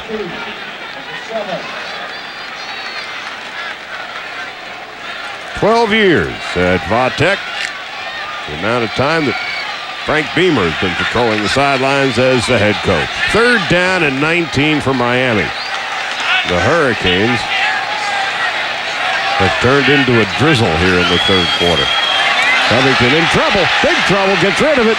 Nearly picked off again by Michael Hawks. Well, Corey Moore, the defensive end, has just been outstanding all night long. One of those, to use the football cliche, whose motor never stops. You can see he's able to get around the defensive tackle, cause some problems, shake him, make him go to the left, and he almost threw an interception. Moore has just been relentless for the Hokies this evening. And so now Miami will have to punt it away. Andy Crosland deep with the kick. Flag on the play. Here's Harrison at his own 46, running out of bounds at about the 47 of Miami, but there's another flag on the play. That one went 47 yards with a 7-yard return. The flag was around the line of scrimmage. Boy, nothing's going right for the Hurricanes now. Well, that was actually a pretty good kick by Crosland, so I'm sure that they're going to want to make him do it again. Harrison is averaging 14 yards a punt return. So this would give them an opportunity because he's going to have to stand, pretty close to the end line to set up a return. So Andy Crosland, who has averaged almost 42 yards per punt in this early season, as long as being 55, will do it again. Illegal formation on the offense. Only 6 men on the line of scrimmage. Penalty is half the distance to the goal. Repeat fourth down. In most cases, the snap from the deep snapper to the punter is around 15 yards. So Crosland, and at the 4, actually somewhere between the 3 and the 4-yard line. He's about 13, yeah. Yeah, he's going to have his heels fairly close to the back line. Miami tonight with 5 turnovers and 10 penalties. And he's lucky to get it out. The high spinner, and here's Harrison, and he makes a fair catch at the 42-yard line. It's a good field position for the Virginia Tech Hokies with 1 minute and 43 seconds to go, third quarter, and they lead it by 4. This Thursday night, it'll be the Arizona Wildcats and San Diego State's Aztecs. That's at 7:30 Eastern Time. Coverage starts with Thursday Night Game Night, presented by Coors Light, and it all follows SportsCenter. Ted Tollner's crew always puts on a good show. And so from the 42-yard line, Virginia Tech in control of this game. They've got a 4-point lead, and Miami needs to regroup and in a hurry. Right up the gut. That is Lamont Pegues to about the 37-yard line, a pickup of 5 or 6 yards on the play, and there's Dan Morgan again making the tackle. One of the things that Bill Miller is going to have to do here with his front seven is going to have to start shuffling some people in and out. Miami has been on the field way too much in this quarter on defense. You can see he wasn't touched till he was 5 yards downfield. Bill Miller right here, certainly frustrated by the offense's ineptitude, but certainly the fatigue of his charges is his concern right now. Miami gave up 285 points last year on defense, third most in school history. Pegues is going to be in big trouble. Brought down by Derek Ham all the way back at the 49-yard line. There's a case when you're trying so hard to keep your balance, maybe you're better off just falling down. Pegues runs into the back of his own man, stumbles backward, and costs his team a lot of yards. Ham has been a great player this evening. He's been in a lot of plays, sacks, tackles, good speed for a defensive end. Last year, the Miami defense allowed 220 yards per game rushing, ranked 100th in the country in rushing defense. The defense has played a whole lot better here tonight. And this could well be the last play of the third quarter. Clark throwing long down the sideline, and it's incomplete, intended for Ricky Hall. 12 seconds left in the third quarter. Delvin Brown there, man for man. And so the defense holds. Throwing into double coverage. Too deep secondary, and once again, you got to give credit to the Miami defense. The crowd is aware of that as they stand and cheer. And so on fourth down, here comes Jimmy Kibble and his 47-yard average. The defense tonight has given up a total of 135 yards. So the Miami defense has done its job. High, short kick. Fair catch at the 16-yard line by Leonard Myers. And that's where Miami will take over. Let's go downstairs now to Dean Blevins. Charlie, you mentioned that run defense last year, incredibly 100th out of 112. You know, many believe Jimmy Johnson's Miami defense has revolutionized how college games was played defensively with the speed. As late as 94, though, Miami was the #1 defense in the country, and the defensive numbers have gone downhill faster than the Marlins. 83rd last year in total defense, and then, as you said, 100th of 112. So probation hurt and some stars going to the pros hurt, but they're disappointing. Well, now let's see what the offense can do. It's been troublesome here in the third quarter, and it's not getting any better any quicker. As we have come now to the end of the third quarter. James Jackson on the play, and he probably lost 2. So after 3 periods of play, Virginia Tech 17 and Miami 13. It has been turnovers that have absolutely killed the Hurricanes. 5 of them tonight. 1 to end the first half and 4 in the second half. And it's given Virginia Tech 14 of their 17 points. A strange game. Miami led by 3 at the half and badly outplayed Virginia Tech. Virginia Tech has badly outplayed Miami in the third quarter. They lead only by 4. So it's anybody's game here as we begin the final quarter. On second down and long, Covington throwing. Oh, it's caught! Reggie Wayne with only Carpenter to beat. Wayne still on his feet. He's going to score! 84 yards! Unbelievable. They needed the big play, and they got it!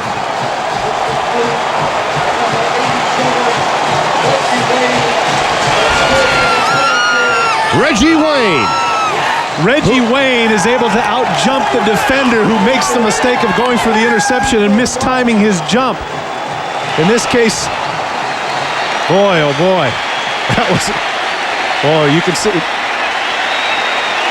Coach Beamer can't believe it. Frankly, I can't either. On the first play of the fourth quarter, Miami somehow survives the mistake-laden third quarter, and now they have regained the lead. And here's Crosland with the extra point. Hits the upright. Good!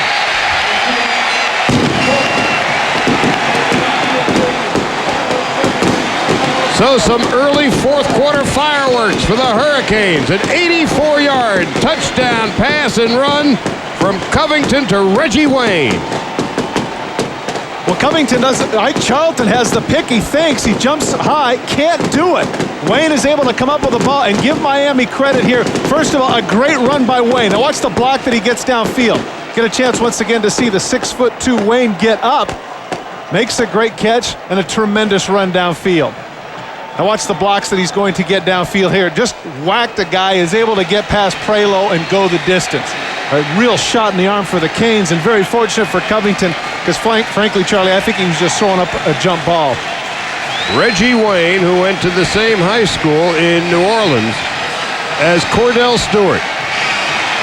And that is his 4th touchdown catch of the year, his second of the night. Well, Reggie Wayne is the go-to guy. He's the guy that came through for him.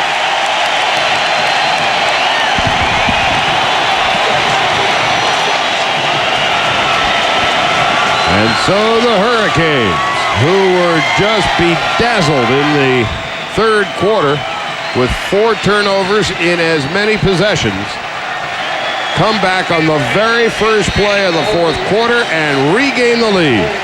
Charlie, in the third quarter, Miami had all of 60 yards in total offense and 4 turnovers, and suddenly in one fell swoop, they get more than that in one play. And Reggie Wayne, you see the numbers right there. Only a sophomore. He does remind a lot of people of Michael Irvin, and rightfully so. 6'2", 190-pound sophomore. Tyrone Stiff down at the 20-yard line, and it's amazing how momentum can swing, and it has certainly swung now in the favor of the Miami Hurricanes. Let's go downstairs to Dean Blevins. Dean. Guys, fullback Cullen Hawkins is out. You can see the x-ray. It clearly shows a dislocated midfoot. They gave him a local anesthesia, put it back in place, and he's on the sidelines now. He'll be out approximately 4 to 6, and this crowd that was booing a few moments ago has come to life. So Cullen Hawkins, the fullback who scored a touchdown pass in the first half, is out at least a month. So here come the Hokies. Let's see what they can do now. 1st and 10 from their own 20-yard line. That's Harrison in motion and Clark to throw. Throwing on the run and completing it to Reggie Samuel. Across the 35 to about the 38-yard line. Edward Reed with the tackle.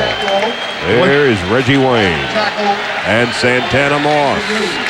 Now what's interesting about these two, Wayne and Moss and Darryl Jones, they have vowed not to get their hair cut until Miami gets into a bowl.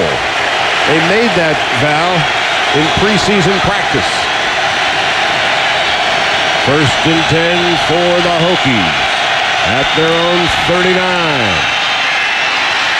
There's Stiff, still on his feet. Into Miami territory, brought down at about the 44-yard line by Edward Reed, a pickup of 19 on the play. And there's an injury down on the field for Virginia Tech. We'll attend to that, but first we'll go to Larry Beal. All right, Charlie, the National Home Run Watch. Cardinals and Brewers. Mark McGwire, 64 homers. Patrick Braswell does well. Struck him out. McGwire 0 for 3 and hit by the pitch. 3 strikeouts in this game. Cards lead 7-4. Sammy Sosa 0 for 4 today. He's got 63 homers. Yeah, Sammy with 63 home runs in his second. That's What amazing. a remarkable year it's been. It really is. And a final week still to go. There's Scott Covington.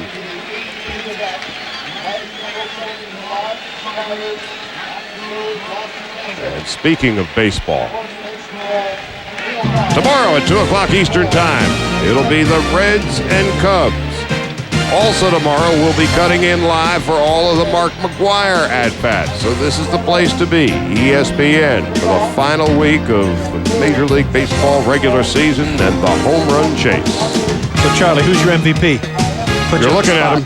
You're looking at him. Yeah, I'm with you. You know, in a perfect world, I would love to see them share the co-MVP. But what Sammy has done, he has just put the Cubs on his shoulders here in the past week with all that magic and that grand slam home run the other night to win the game. He drove in all 6 runs in San Diego. I think that probably put him on top. The injured player is Josh Redding, number 79. He's a right guard, sophomore from Hanover, Pennsylvania. And he has been down for quite a while. And he is being helped up ever so gingerly and clearly in a lot of pain. And it appears to be a knee.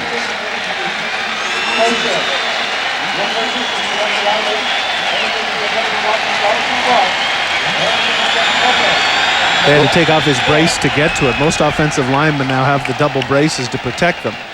And he can't put any weight on it now at all. I was going to say, Charlie, one of the things that you see a lot in football now is you see one of the problems with being an offensive lineman is getting those shots from the back. You just don't know when they're going to come. So play resumes.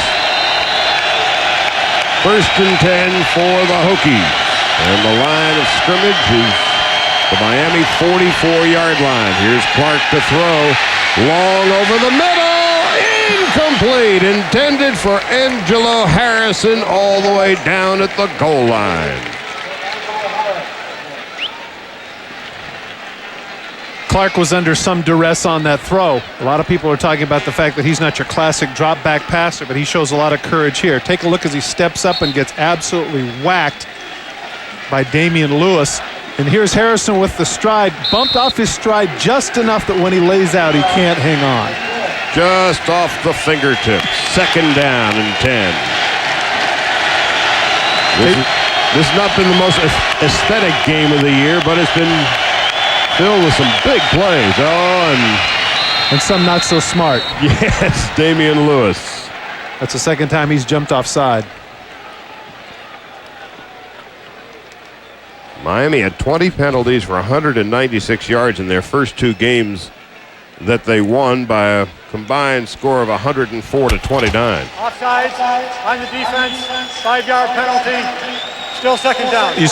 You saw Butch's reaction on the sideline, and Butch Davis, coach of Miami's reaction. I think it gets to a point here to where, you've seen up to this point he's been clapping and trying to be upbeat, no big deal, but there's a certain point too, like on your 11th penalty, where you just have to say, come on, enough already. Enough is enough.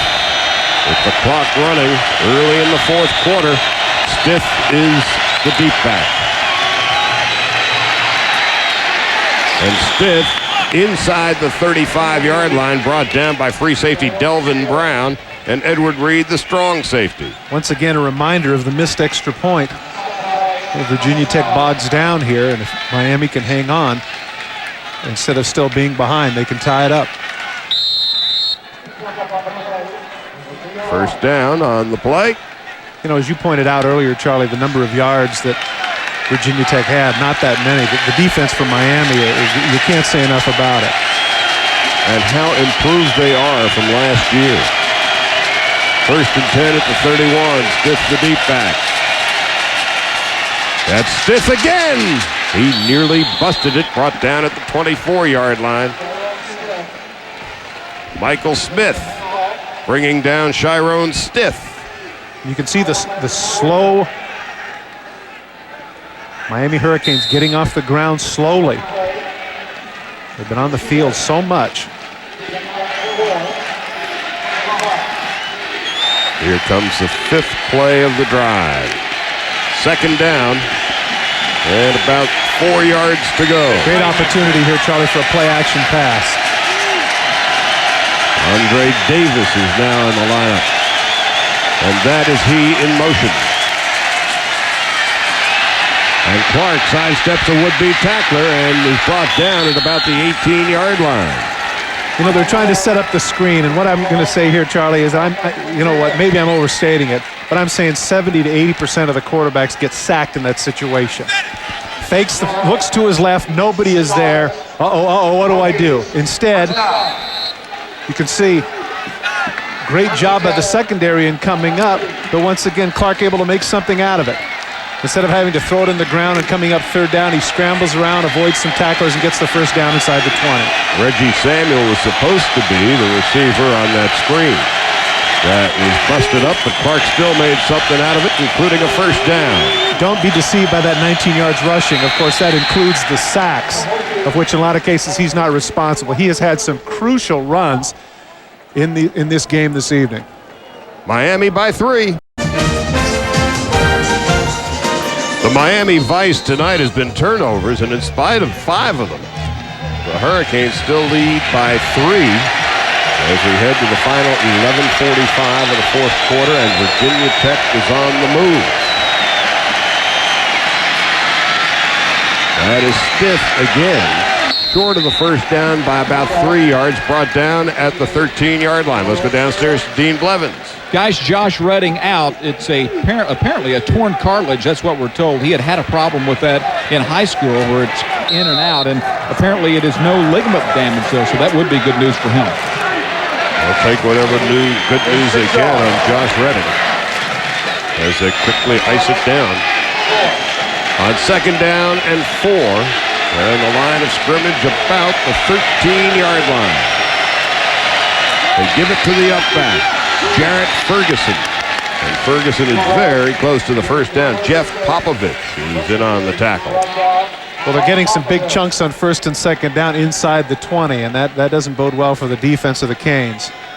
They've played well, but the heat and the humidity and the turnovers by their offense has gotten Bill Miller's defensive troops playing on their heels now.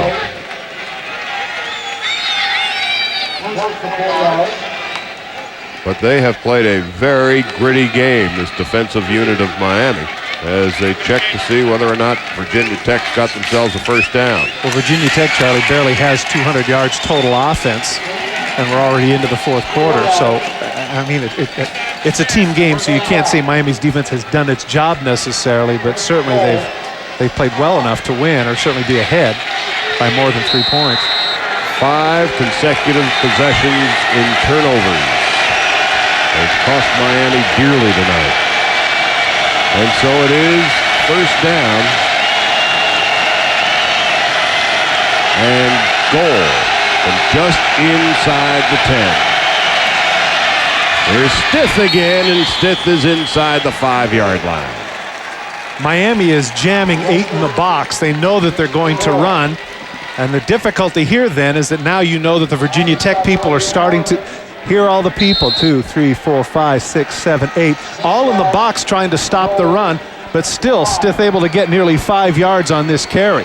It shows that the offensive line for Virginia Tech is beginning to establish the line of scrimmage in their favor. The left guard, Dwight Vick, in the center, Keith Short, opened up that hole and a pickup of 5.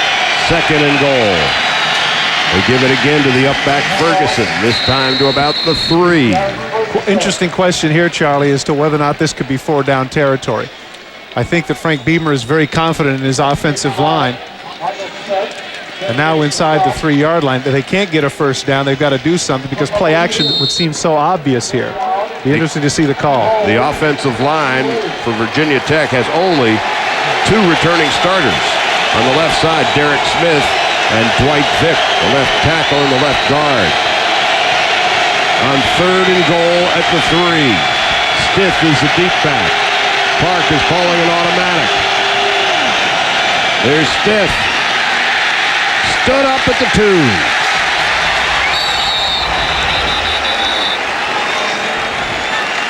Now the decision is Beamer's, and this is interesting. I think that he'd anticipated, I'm sure he didn't think that he was just going to jump over the line and go in, but wow, boy, oh boy.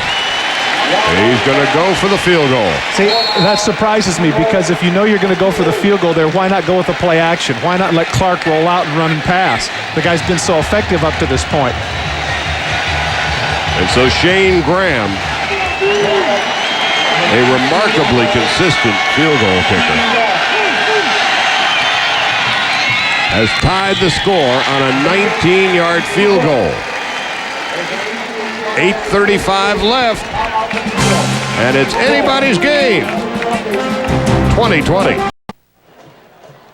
Tied at 20 with 8.5 to go in the 4th quarter. Coming up next on SportsCenter, Linda Cohn and Bob Stevens. And they'll have highlights of Messrs. McGuire and Sosa, tell you what happened at the Mike Tyson hearing today. And Evander Holyfield is fighting tonight against the vaunted Vaughn Bean.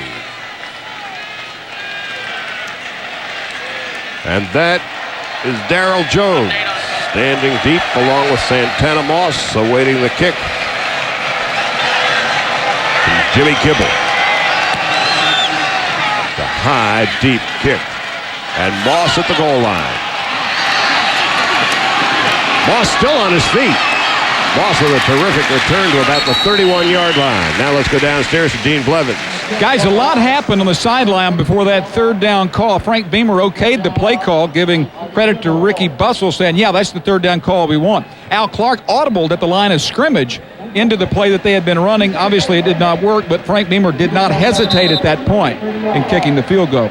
I agree with you, Todd. I think they had something called to the outside, and Al probably mischecked on that. Well, Dean, when you get in that situation, usually if you go off tackle, that means you're going for it on fourth, that you feel that you can attack, third down in that situation. You got a great runner like Clark. I didn't understand that, but again, we saw something we didn't. And so 1st and 10 now, Miami at their 31-yard line. Edgerrin James in the backfield, but Covington's going to throw, and he's going to complete it to Reggie Wayne across the 40 to about the 43-yard line. Should be enough for the first down. Reggie Wayne having a huge game, over 150 yards receiving now. Runs a nice route. So the Hurricanes with the first down on this series. Charlie, you mentioned Edgerrin James. We have not seen him since the second fumble, but now with 8 minutes remaining in the game, they go back to their go-to guy, who, if I'm not mistaken, is pretty close to 100 yards. And Reggie Wayne has certainly been the go-to guy in the air.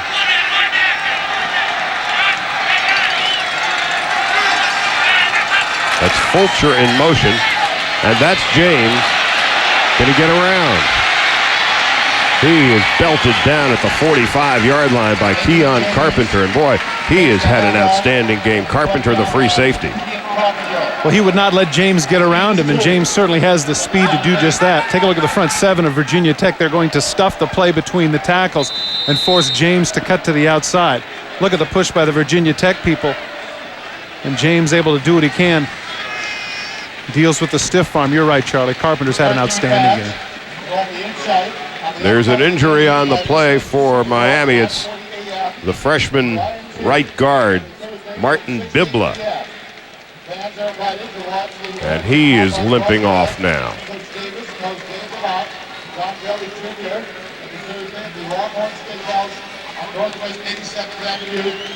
A slight limp. But this heat and humidity is taking a toll on both of these teams. Frankly, surprised I'm not seeing more cramping here tonight.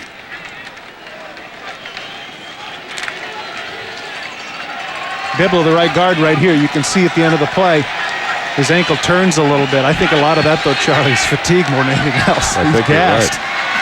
2nd down and 8. Here's Covington in trouble, throwing and overthrowing his intended receiver, the tight end Bubba Franks, and that's a name we haven't called all night. Well, last year in the game against Virginia Tech, he was a prominent player, making a number of catches. And Butch Davis made the point with regards to Franks that he is not one-dimensional. He helps them immensely in both the run and pass game. 6'6", 245. He was their second leading receiver last year. Still awaiting his first reception of the night. So 3rd down and 8 at the 45-yard line. Edgerrin James a single setback. 4 wides on 3rd and 8. Covington in trouble. Covington down at the 32-yard line. Carl Bradley is there. And so is John Engelberger. Well, it's the old joke from the offensive linemen of yore, which is these are the lookout blocks. Look out, Covington, because from the middle, they just break down. And as you mentioned, Bradley and Engelberger all over him. Covington had no chance. A loss of 10. It's 4th down and 18. Here's Andy Crosland's left-footed kick, and it's a beauty, sending Angelo Harrison back to his own 15-yard line. But did he overkick his coverage? Brought down at the 40-yard line by Santana Moss, and Virginia Tech on a 50-yard punt and a 25-yard return with good field position. He's entertaining now. I mean, he's pretty good.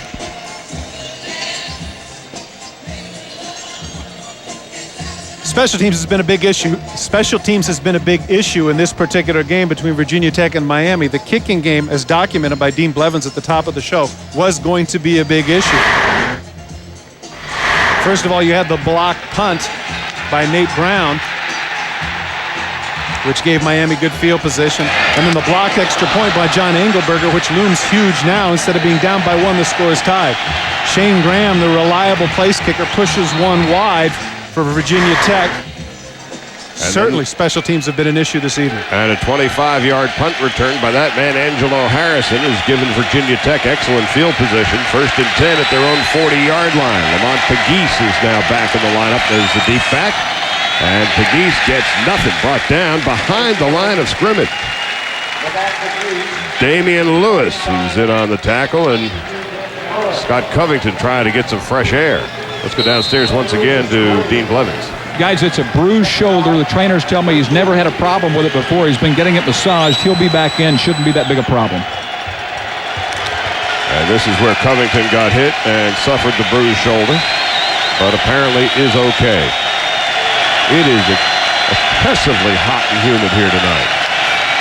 Here's Clark. He's going to keep it and throw it long over the middle, and it's complete to the tight end, Derek Carter. For Carter, his first catch of the night at the 45-yard line of Miami, and that's a first down, a pickup of 17. Remember a couple of series ago, near the end of the first half, they had their tight end wide open in the middle. Finally, Virginia Tech goes back to that play. Take a look at the tight end right here and see what happens here in the middle of the field. This is where the tight end operates between the hashes, able to get the inside release. Nobody goes with him. Look at this, how he just settles down in the middle of the field, wide open. Nice adjustment to catch the ball a little bit behind him. So it's 1st and 10 now for Virginia Tech at the Miami 45-yard line. Chiron Stiff is a single setback, and that is Stiff. And he's brought down at the line of scrimmage. No gain on the play. Chris Campbell was in on the play, 48. No gain, 2nd down, 10.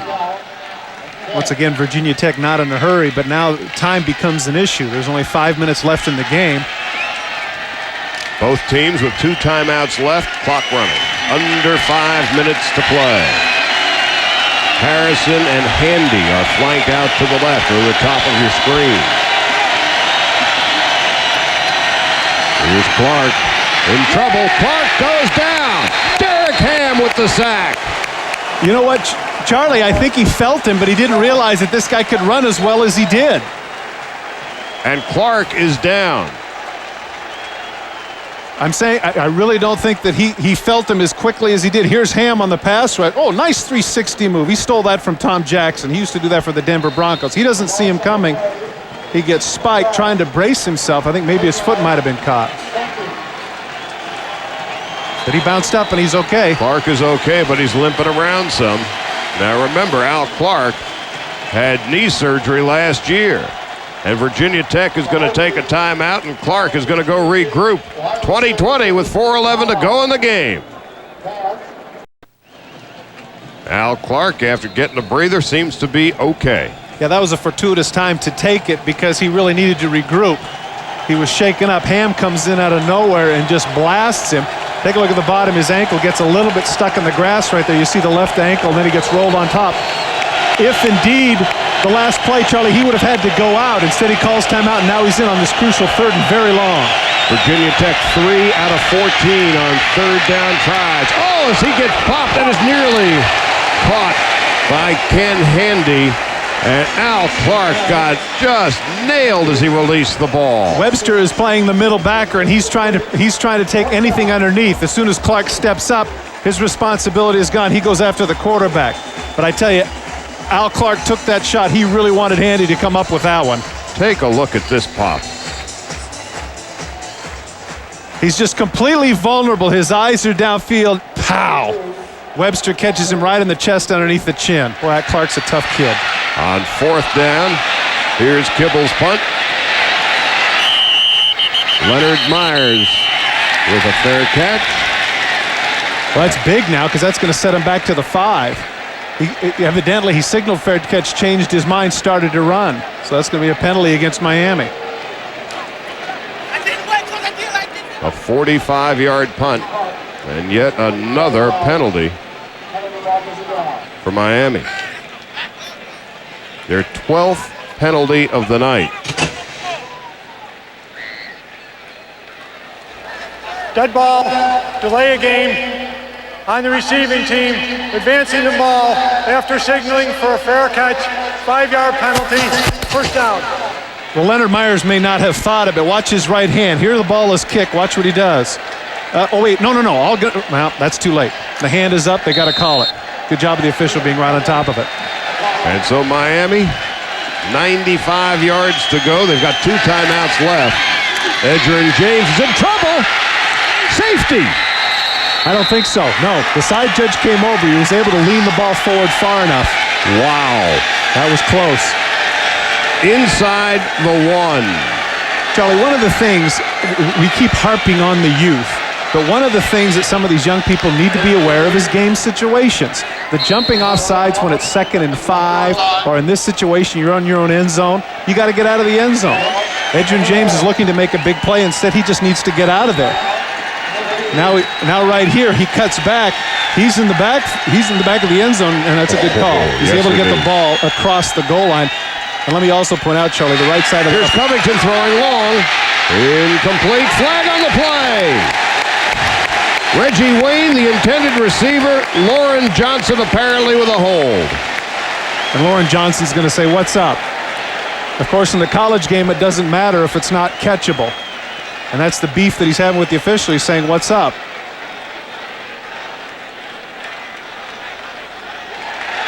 Wow. And that's a 15-yard gift for Miami, and Frank Beamer can't believe it.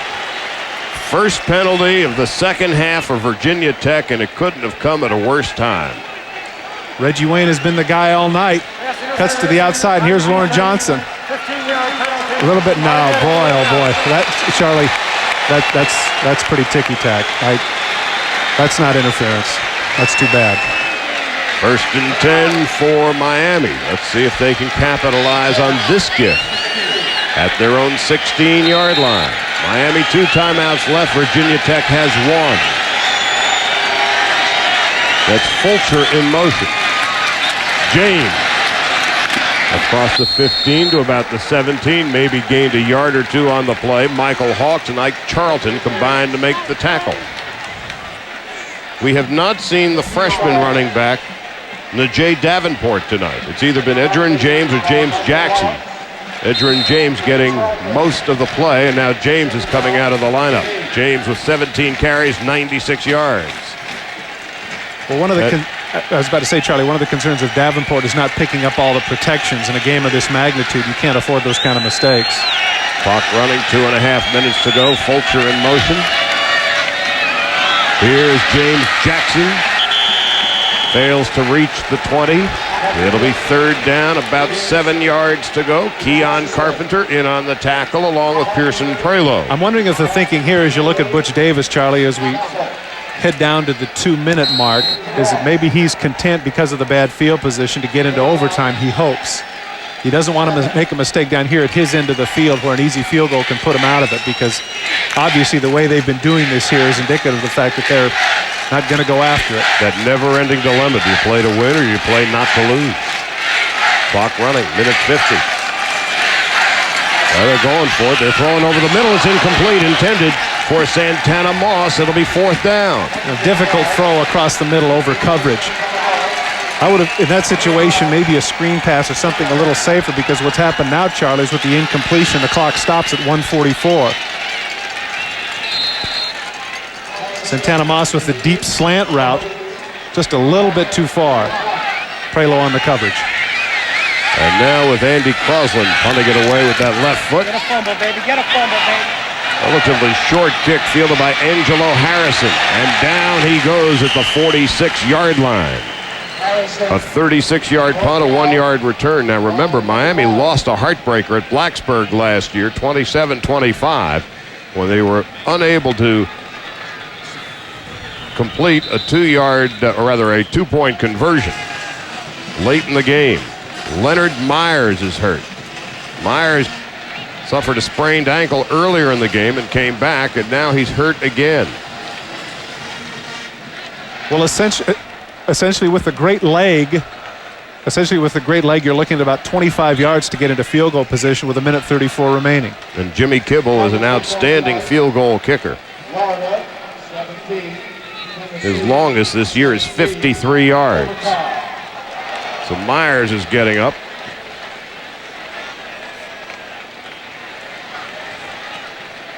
So they have miles to go before they sleep. They need about 25 yards or so, maybe 30, to get into reasonable field goal position for Virginia Tech's Shane Graham. Well, Graham did have a 53-yarder last week, but again, that's optimal. So I'm with you. 25 to 30 yards. As long as his 53. So as Myers comes off to the sideline, Virginia Tech has one timeout left. Miami has 2. And we are tied at 20. 4 wide. Clark from the shotgun. Handoff underneath Chiron Stiff, and he's brought down at about the 50-yard line. Interesting here how Ricky Bussell is going to manage the time and the plays.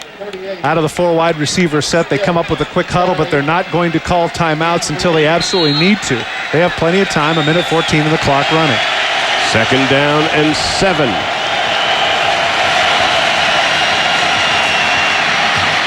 Blocked at the line of scrimmage by number 92, Damian Lewis. 3rd down and 7. Interesting point that sometimes, Charlie, when you don't get the great pass rush, you can sit back and read the quarterback's eyes and jump up and get a piece of it. That's exactly what happened in that case. And I'm surprised here that they're coming up the line of scrimmage without a huddle. The clock is stopped. Why not huddle and make sure of your 3rd down play? From the shotgun, Clark fires. It is complete to Ricky Hall, but short of the 1st down by about 2 yards. Al Blades, Benny's and Brian's little brother, with the tackle. And I'm telling you right here, Charlie, we're heading to overtime. I don't think Virginia Tech can afford the luxury here of going for it and not coming up with it and giving Miami the ball close to midfield. In fact, I think that's what they're doing right now. They're letting the clock run. Well, Frank is going to call timeout. Well, now, if he was going to call timeout, he wasted about, 15, 20 seconds there. Last half minute, tied at 20.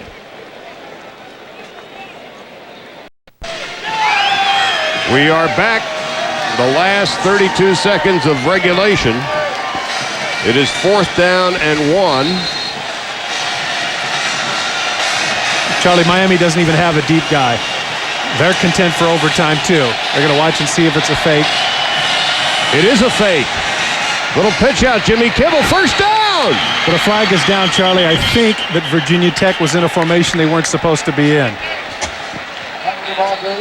Well, Jimmy Kibble called back. Flag on the play.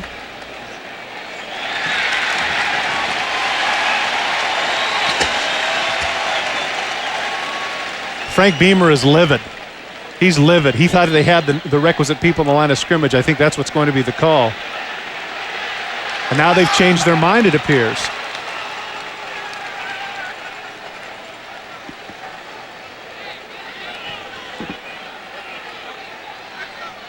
Dennis Hennigan, the referee. They picking up the flag. There is no penalty on the play. 1st down. So they get the 1st down. Now, did Kibble step out of bounds?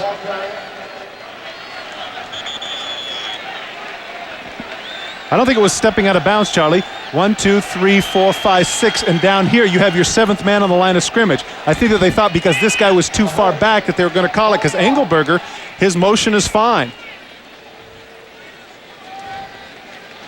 But Kibble did go out of bounds on the run. Had he not, of course, he would have been gone for the touchdown. So now suddenly 27 seconds are left. Virginia Tech has no timeouts remaining. Miami has 1 left. Sports Center is coming up immediately after this game. At the cone, Bob Stevens standing by. Figure that Virginia Tech needs roughly 12 to 15 yards to get into reasonable field goal position. 12 yards will get them about a 47-yard field goal try, makeable for Shane Graham, whose longest this year is 53. I'm really surprised. Something else here is that we pointed out that Miami did not have a deep man. they didn't have a deep man, so they've got 11 guys essentially to go up there and play defense. And how they could let this go is really a little bit unconscionable because they were set up for that very thing. And so now, with no timeouts left, the line of scrimmage is the 43. 4 wides. Clark in the shotgun. Clark throwing over the middle, and it's complete to Ricky Hall. Clock stops as they move the chains. 20 seconds to go. A pickup of 14. They're in field goal range for Shane Graham. And he drops the ball. 18 seconds.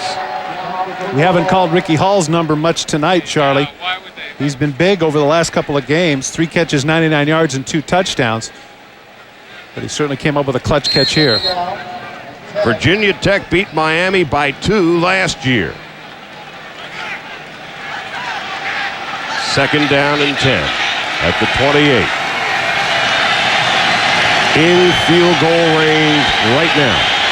That 45-yard field goal.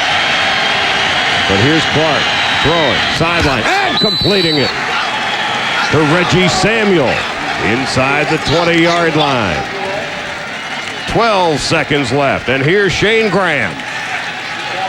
Great protection on the part of the offensive line for Virginia Tech, giving Clark plenty of time to deliver the ball on this deep out route. That's very costly because 47 yards, that's a tough one, Charlie, but now we're looking at about 35, 36. Very different.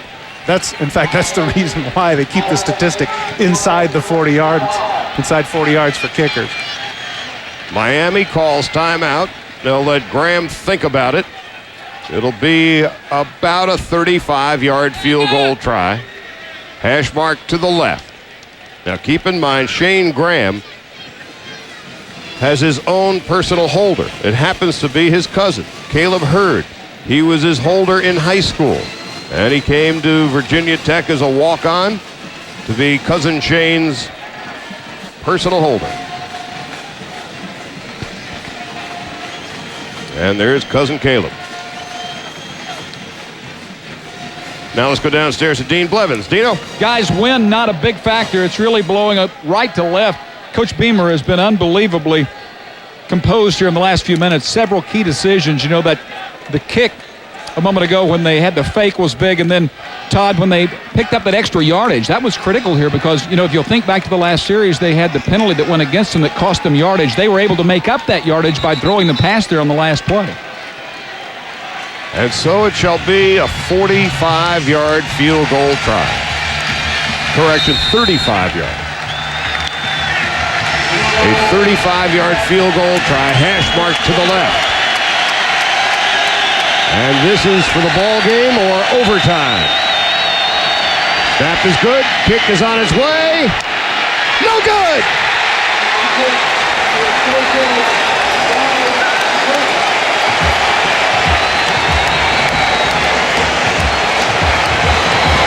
The Hurricanes are still alive.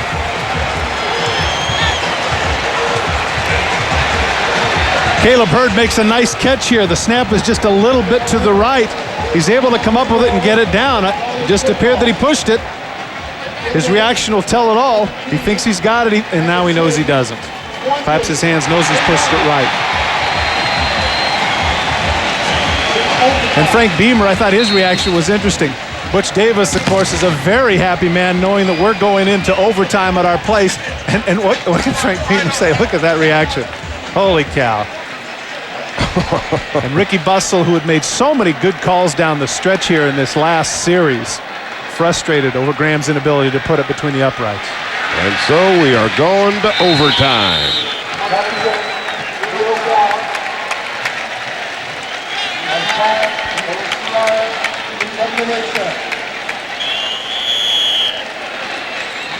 Now, overtime rules for the uninitiated are that one team is going to get the ball and get their attempt to score, and then the other team will.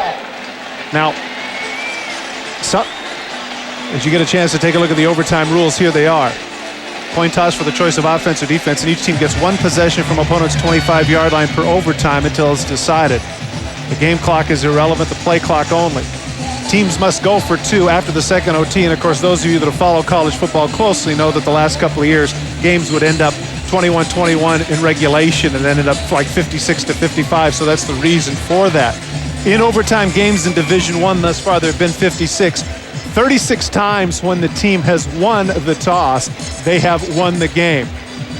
Shane Graham, who missed a 35-yarder wide right. And in the overtime game, Tennessee finally able to get off the schneis, as it were, and defeat Florida in overtime by a field goal. What do you think? A lot of happy people in Knoxville is what I think. What do you think about Peyton Manning's thinking? He couldn't, after all the wonderful years he had at Tennessee, just couldn't beat those Gators, and T. Martin tonight does. Well, different teams, different year. That's college. Give Phil Fulmer and his staff a lot of credit. So now Butch Davis, who has been sweating bullets tonight. Game time temperature was 84 degrees, and the humidity was about that. So the heat and humidity has taken its toll on players and fans alike, but is remarkable considering all the adversity and 5 consecutive turnovers by his Miami team. Managed to stay in the game. And Shane Graham, trying to be upbeat, you can see. Look at that. Got a smile on his face. He's telling guys, I'm sorry. If you give me another opportunity, I'll come through for you. he's got that Huck Finn look, doesn't he? Yeah, he kind of does. And so here comes the toss of the coin.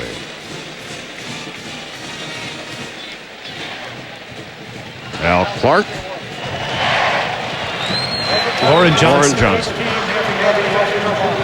Starting from the 25-yard line, going in. Each team has 1 timeout for the overtime period. The timeouts do not carry over if we go into a second overtime. If we're still tied after 2 overtimes and you score, you have to go for 2 points. Okay? We're going to do a coin toss now. You guys will call it. You choose offense, defense, or which end of the field you want to start on. And you choose the opposite.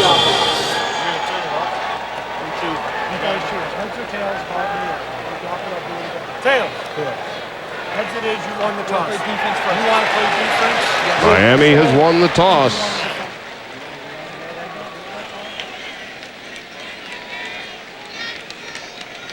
There you saw the number. They added that number to the 36 of 56 that I had mentioned because Tennessee had won the toss tonight. So when we come back, boy, it's going to be a lot of fun. You're getting your money's worth. And so we will begin this first overtime period with Virginia Tech having the football at the 25-yard line. Let's see what they can do with this possession. Stiff is the single back in the I formation, or the deep back. And there's Stiff right up the gut, and he gave maybe 2. And there is the ever-present Dan Morgan and Derek Ham. Both have played an outstanding game tonight. Once again, I mentioned the fatigue factor. Doesn't seem to be now. I think that Miami has a little bit of juice because of the missed field goal. They have some momentum. Now, there's got to be a fair amount of pressure on Shane Graham here, Charlie, because if for whatever reason they go 3 and out here, he'd be looking at another field goal like the ones that he's missed. Morgan has been on 15 tackles tonight. That is the 6th consecutive game where he's had at least 15. Clark from the shotgun, and he calls timeout. They only have 1 timeout, and they're using it now. Charlie, if Body English is any indication, Virginia Tech was really out of sorts. He felt he had to do it, so he uses the 1 timeout.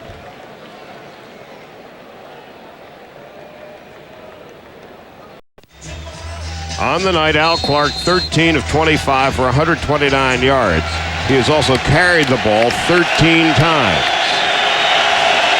41,155 here at the Orange Bowl.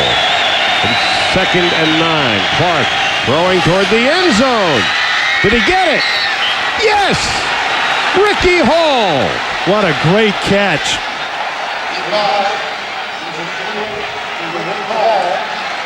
Nick Ward, the cornerback, would have been better advised just to knock the ball down. Inevitably, you've got a situation where you go for an interception and it costs you, and this is one of those times. Geez, we hadn't mentioned Hall much all night, and there it is near the end of regulation, and now he comes up with some huge plays. Now it's 26-20. Shane Graham with the extra point try. 27-20. Now it will be Miami's turn. Well, Miami was actually in a pretty good coverage for this. They have him bracketed. He lofts it up, and Ward is there, or so he thinks, to backpedal right here, run and make the interception. Instead, Hall out jumps him for the ball, and dual possession is always going to go to the offense. But in this case, really, it isn't dual possession. Look at the concentration by Hall hanging onto the ball. Excellent job by that wideout. Actually caught it off the face mask of Ward. And there's Al Clark, and boy, has he taken a beating tonight. And so Virginia Tech now leads. Hall has 4 receptions tonight, 47 yards. And the leading touchdown. Now it's up to Miami. No margin for error. And they have problems on the first snap of overtime. It's been uphill for the Hurricanes all night. Bubba, once again, Illegal snap by the offense, 5-yard penalty, still first down. Their 13th penalty of the night. well, one thing's for sure, though, here, Charlie. It's 4-down territory. So, you know, so that can, I guess the reason I point that out is that they're not in a hurry. They don't have to throw a 20-yard touchdown pass here. They can still run the ball, get some short passes. Well, here's Covington, and he's in trouble again. Brought down by Corey Moore. And what a game he has played. Been outstanding. Gets him from the back. He actually gets him. He's actually on the ground. Take a look at Moore, rushing upfield, 218 pounds, comes around, gets held, still able to get Covington down.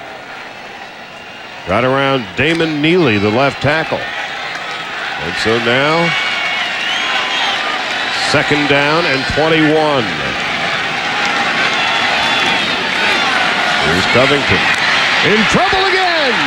Brought down at the 47-yard line by Corey Moore.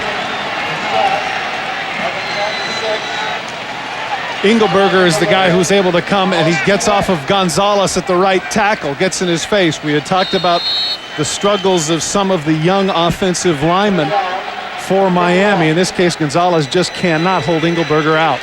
3rd down and 31.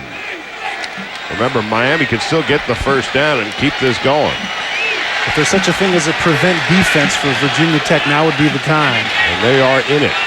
3 are standing about 25 yards from the line of scrimmage deep. Here's Covington throwing long and completing it.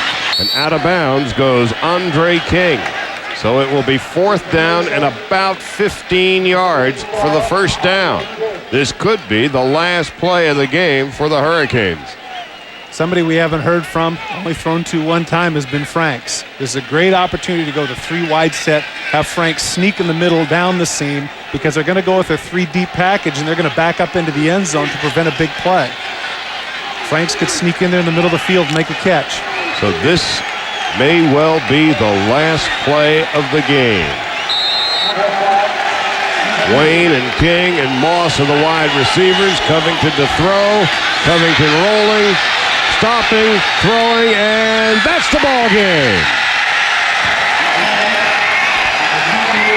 Virginia Tech in overtime defeats Miami 27-20. The Visa players of the game tonight from Virginia Tech. It was Al Clark, and what a night he had. 13 of 25, 139 yards, and a couple of touchdowns. Reggie Wayne, a brilliant wide receiver from Miami, 6 catches, 153 yards. So that's going to do it from the Orange Bowl. A thriller in overtime. Virginia Tech beats Miami 27-20. Todd Christensen and Dean Blevins, Charlie Steiner saying goodbye. This has been a presentation of ESPN, the worldwide leader in sports. Stay tuned now for SportsCenter. Linda Cohn.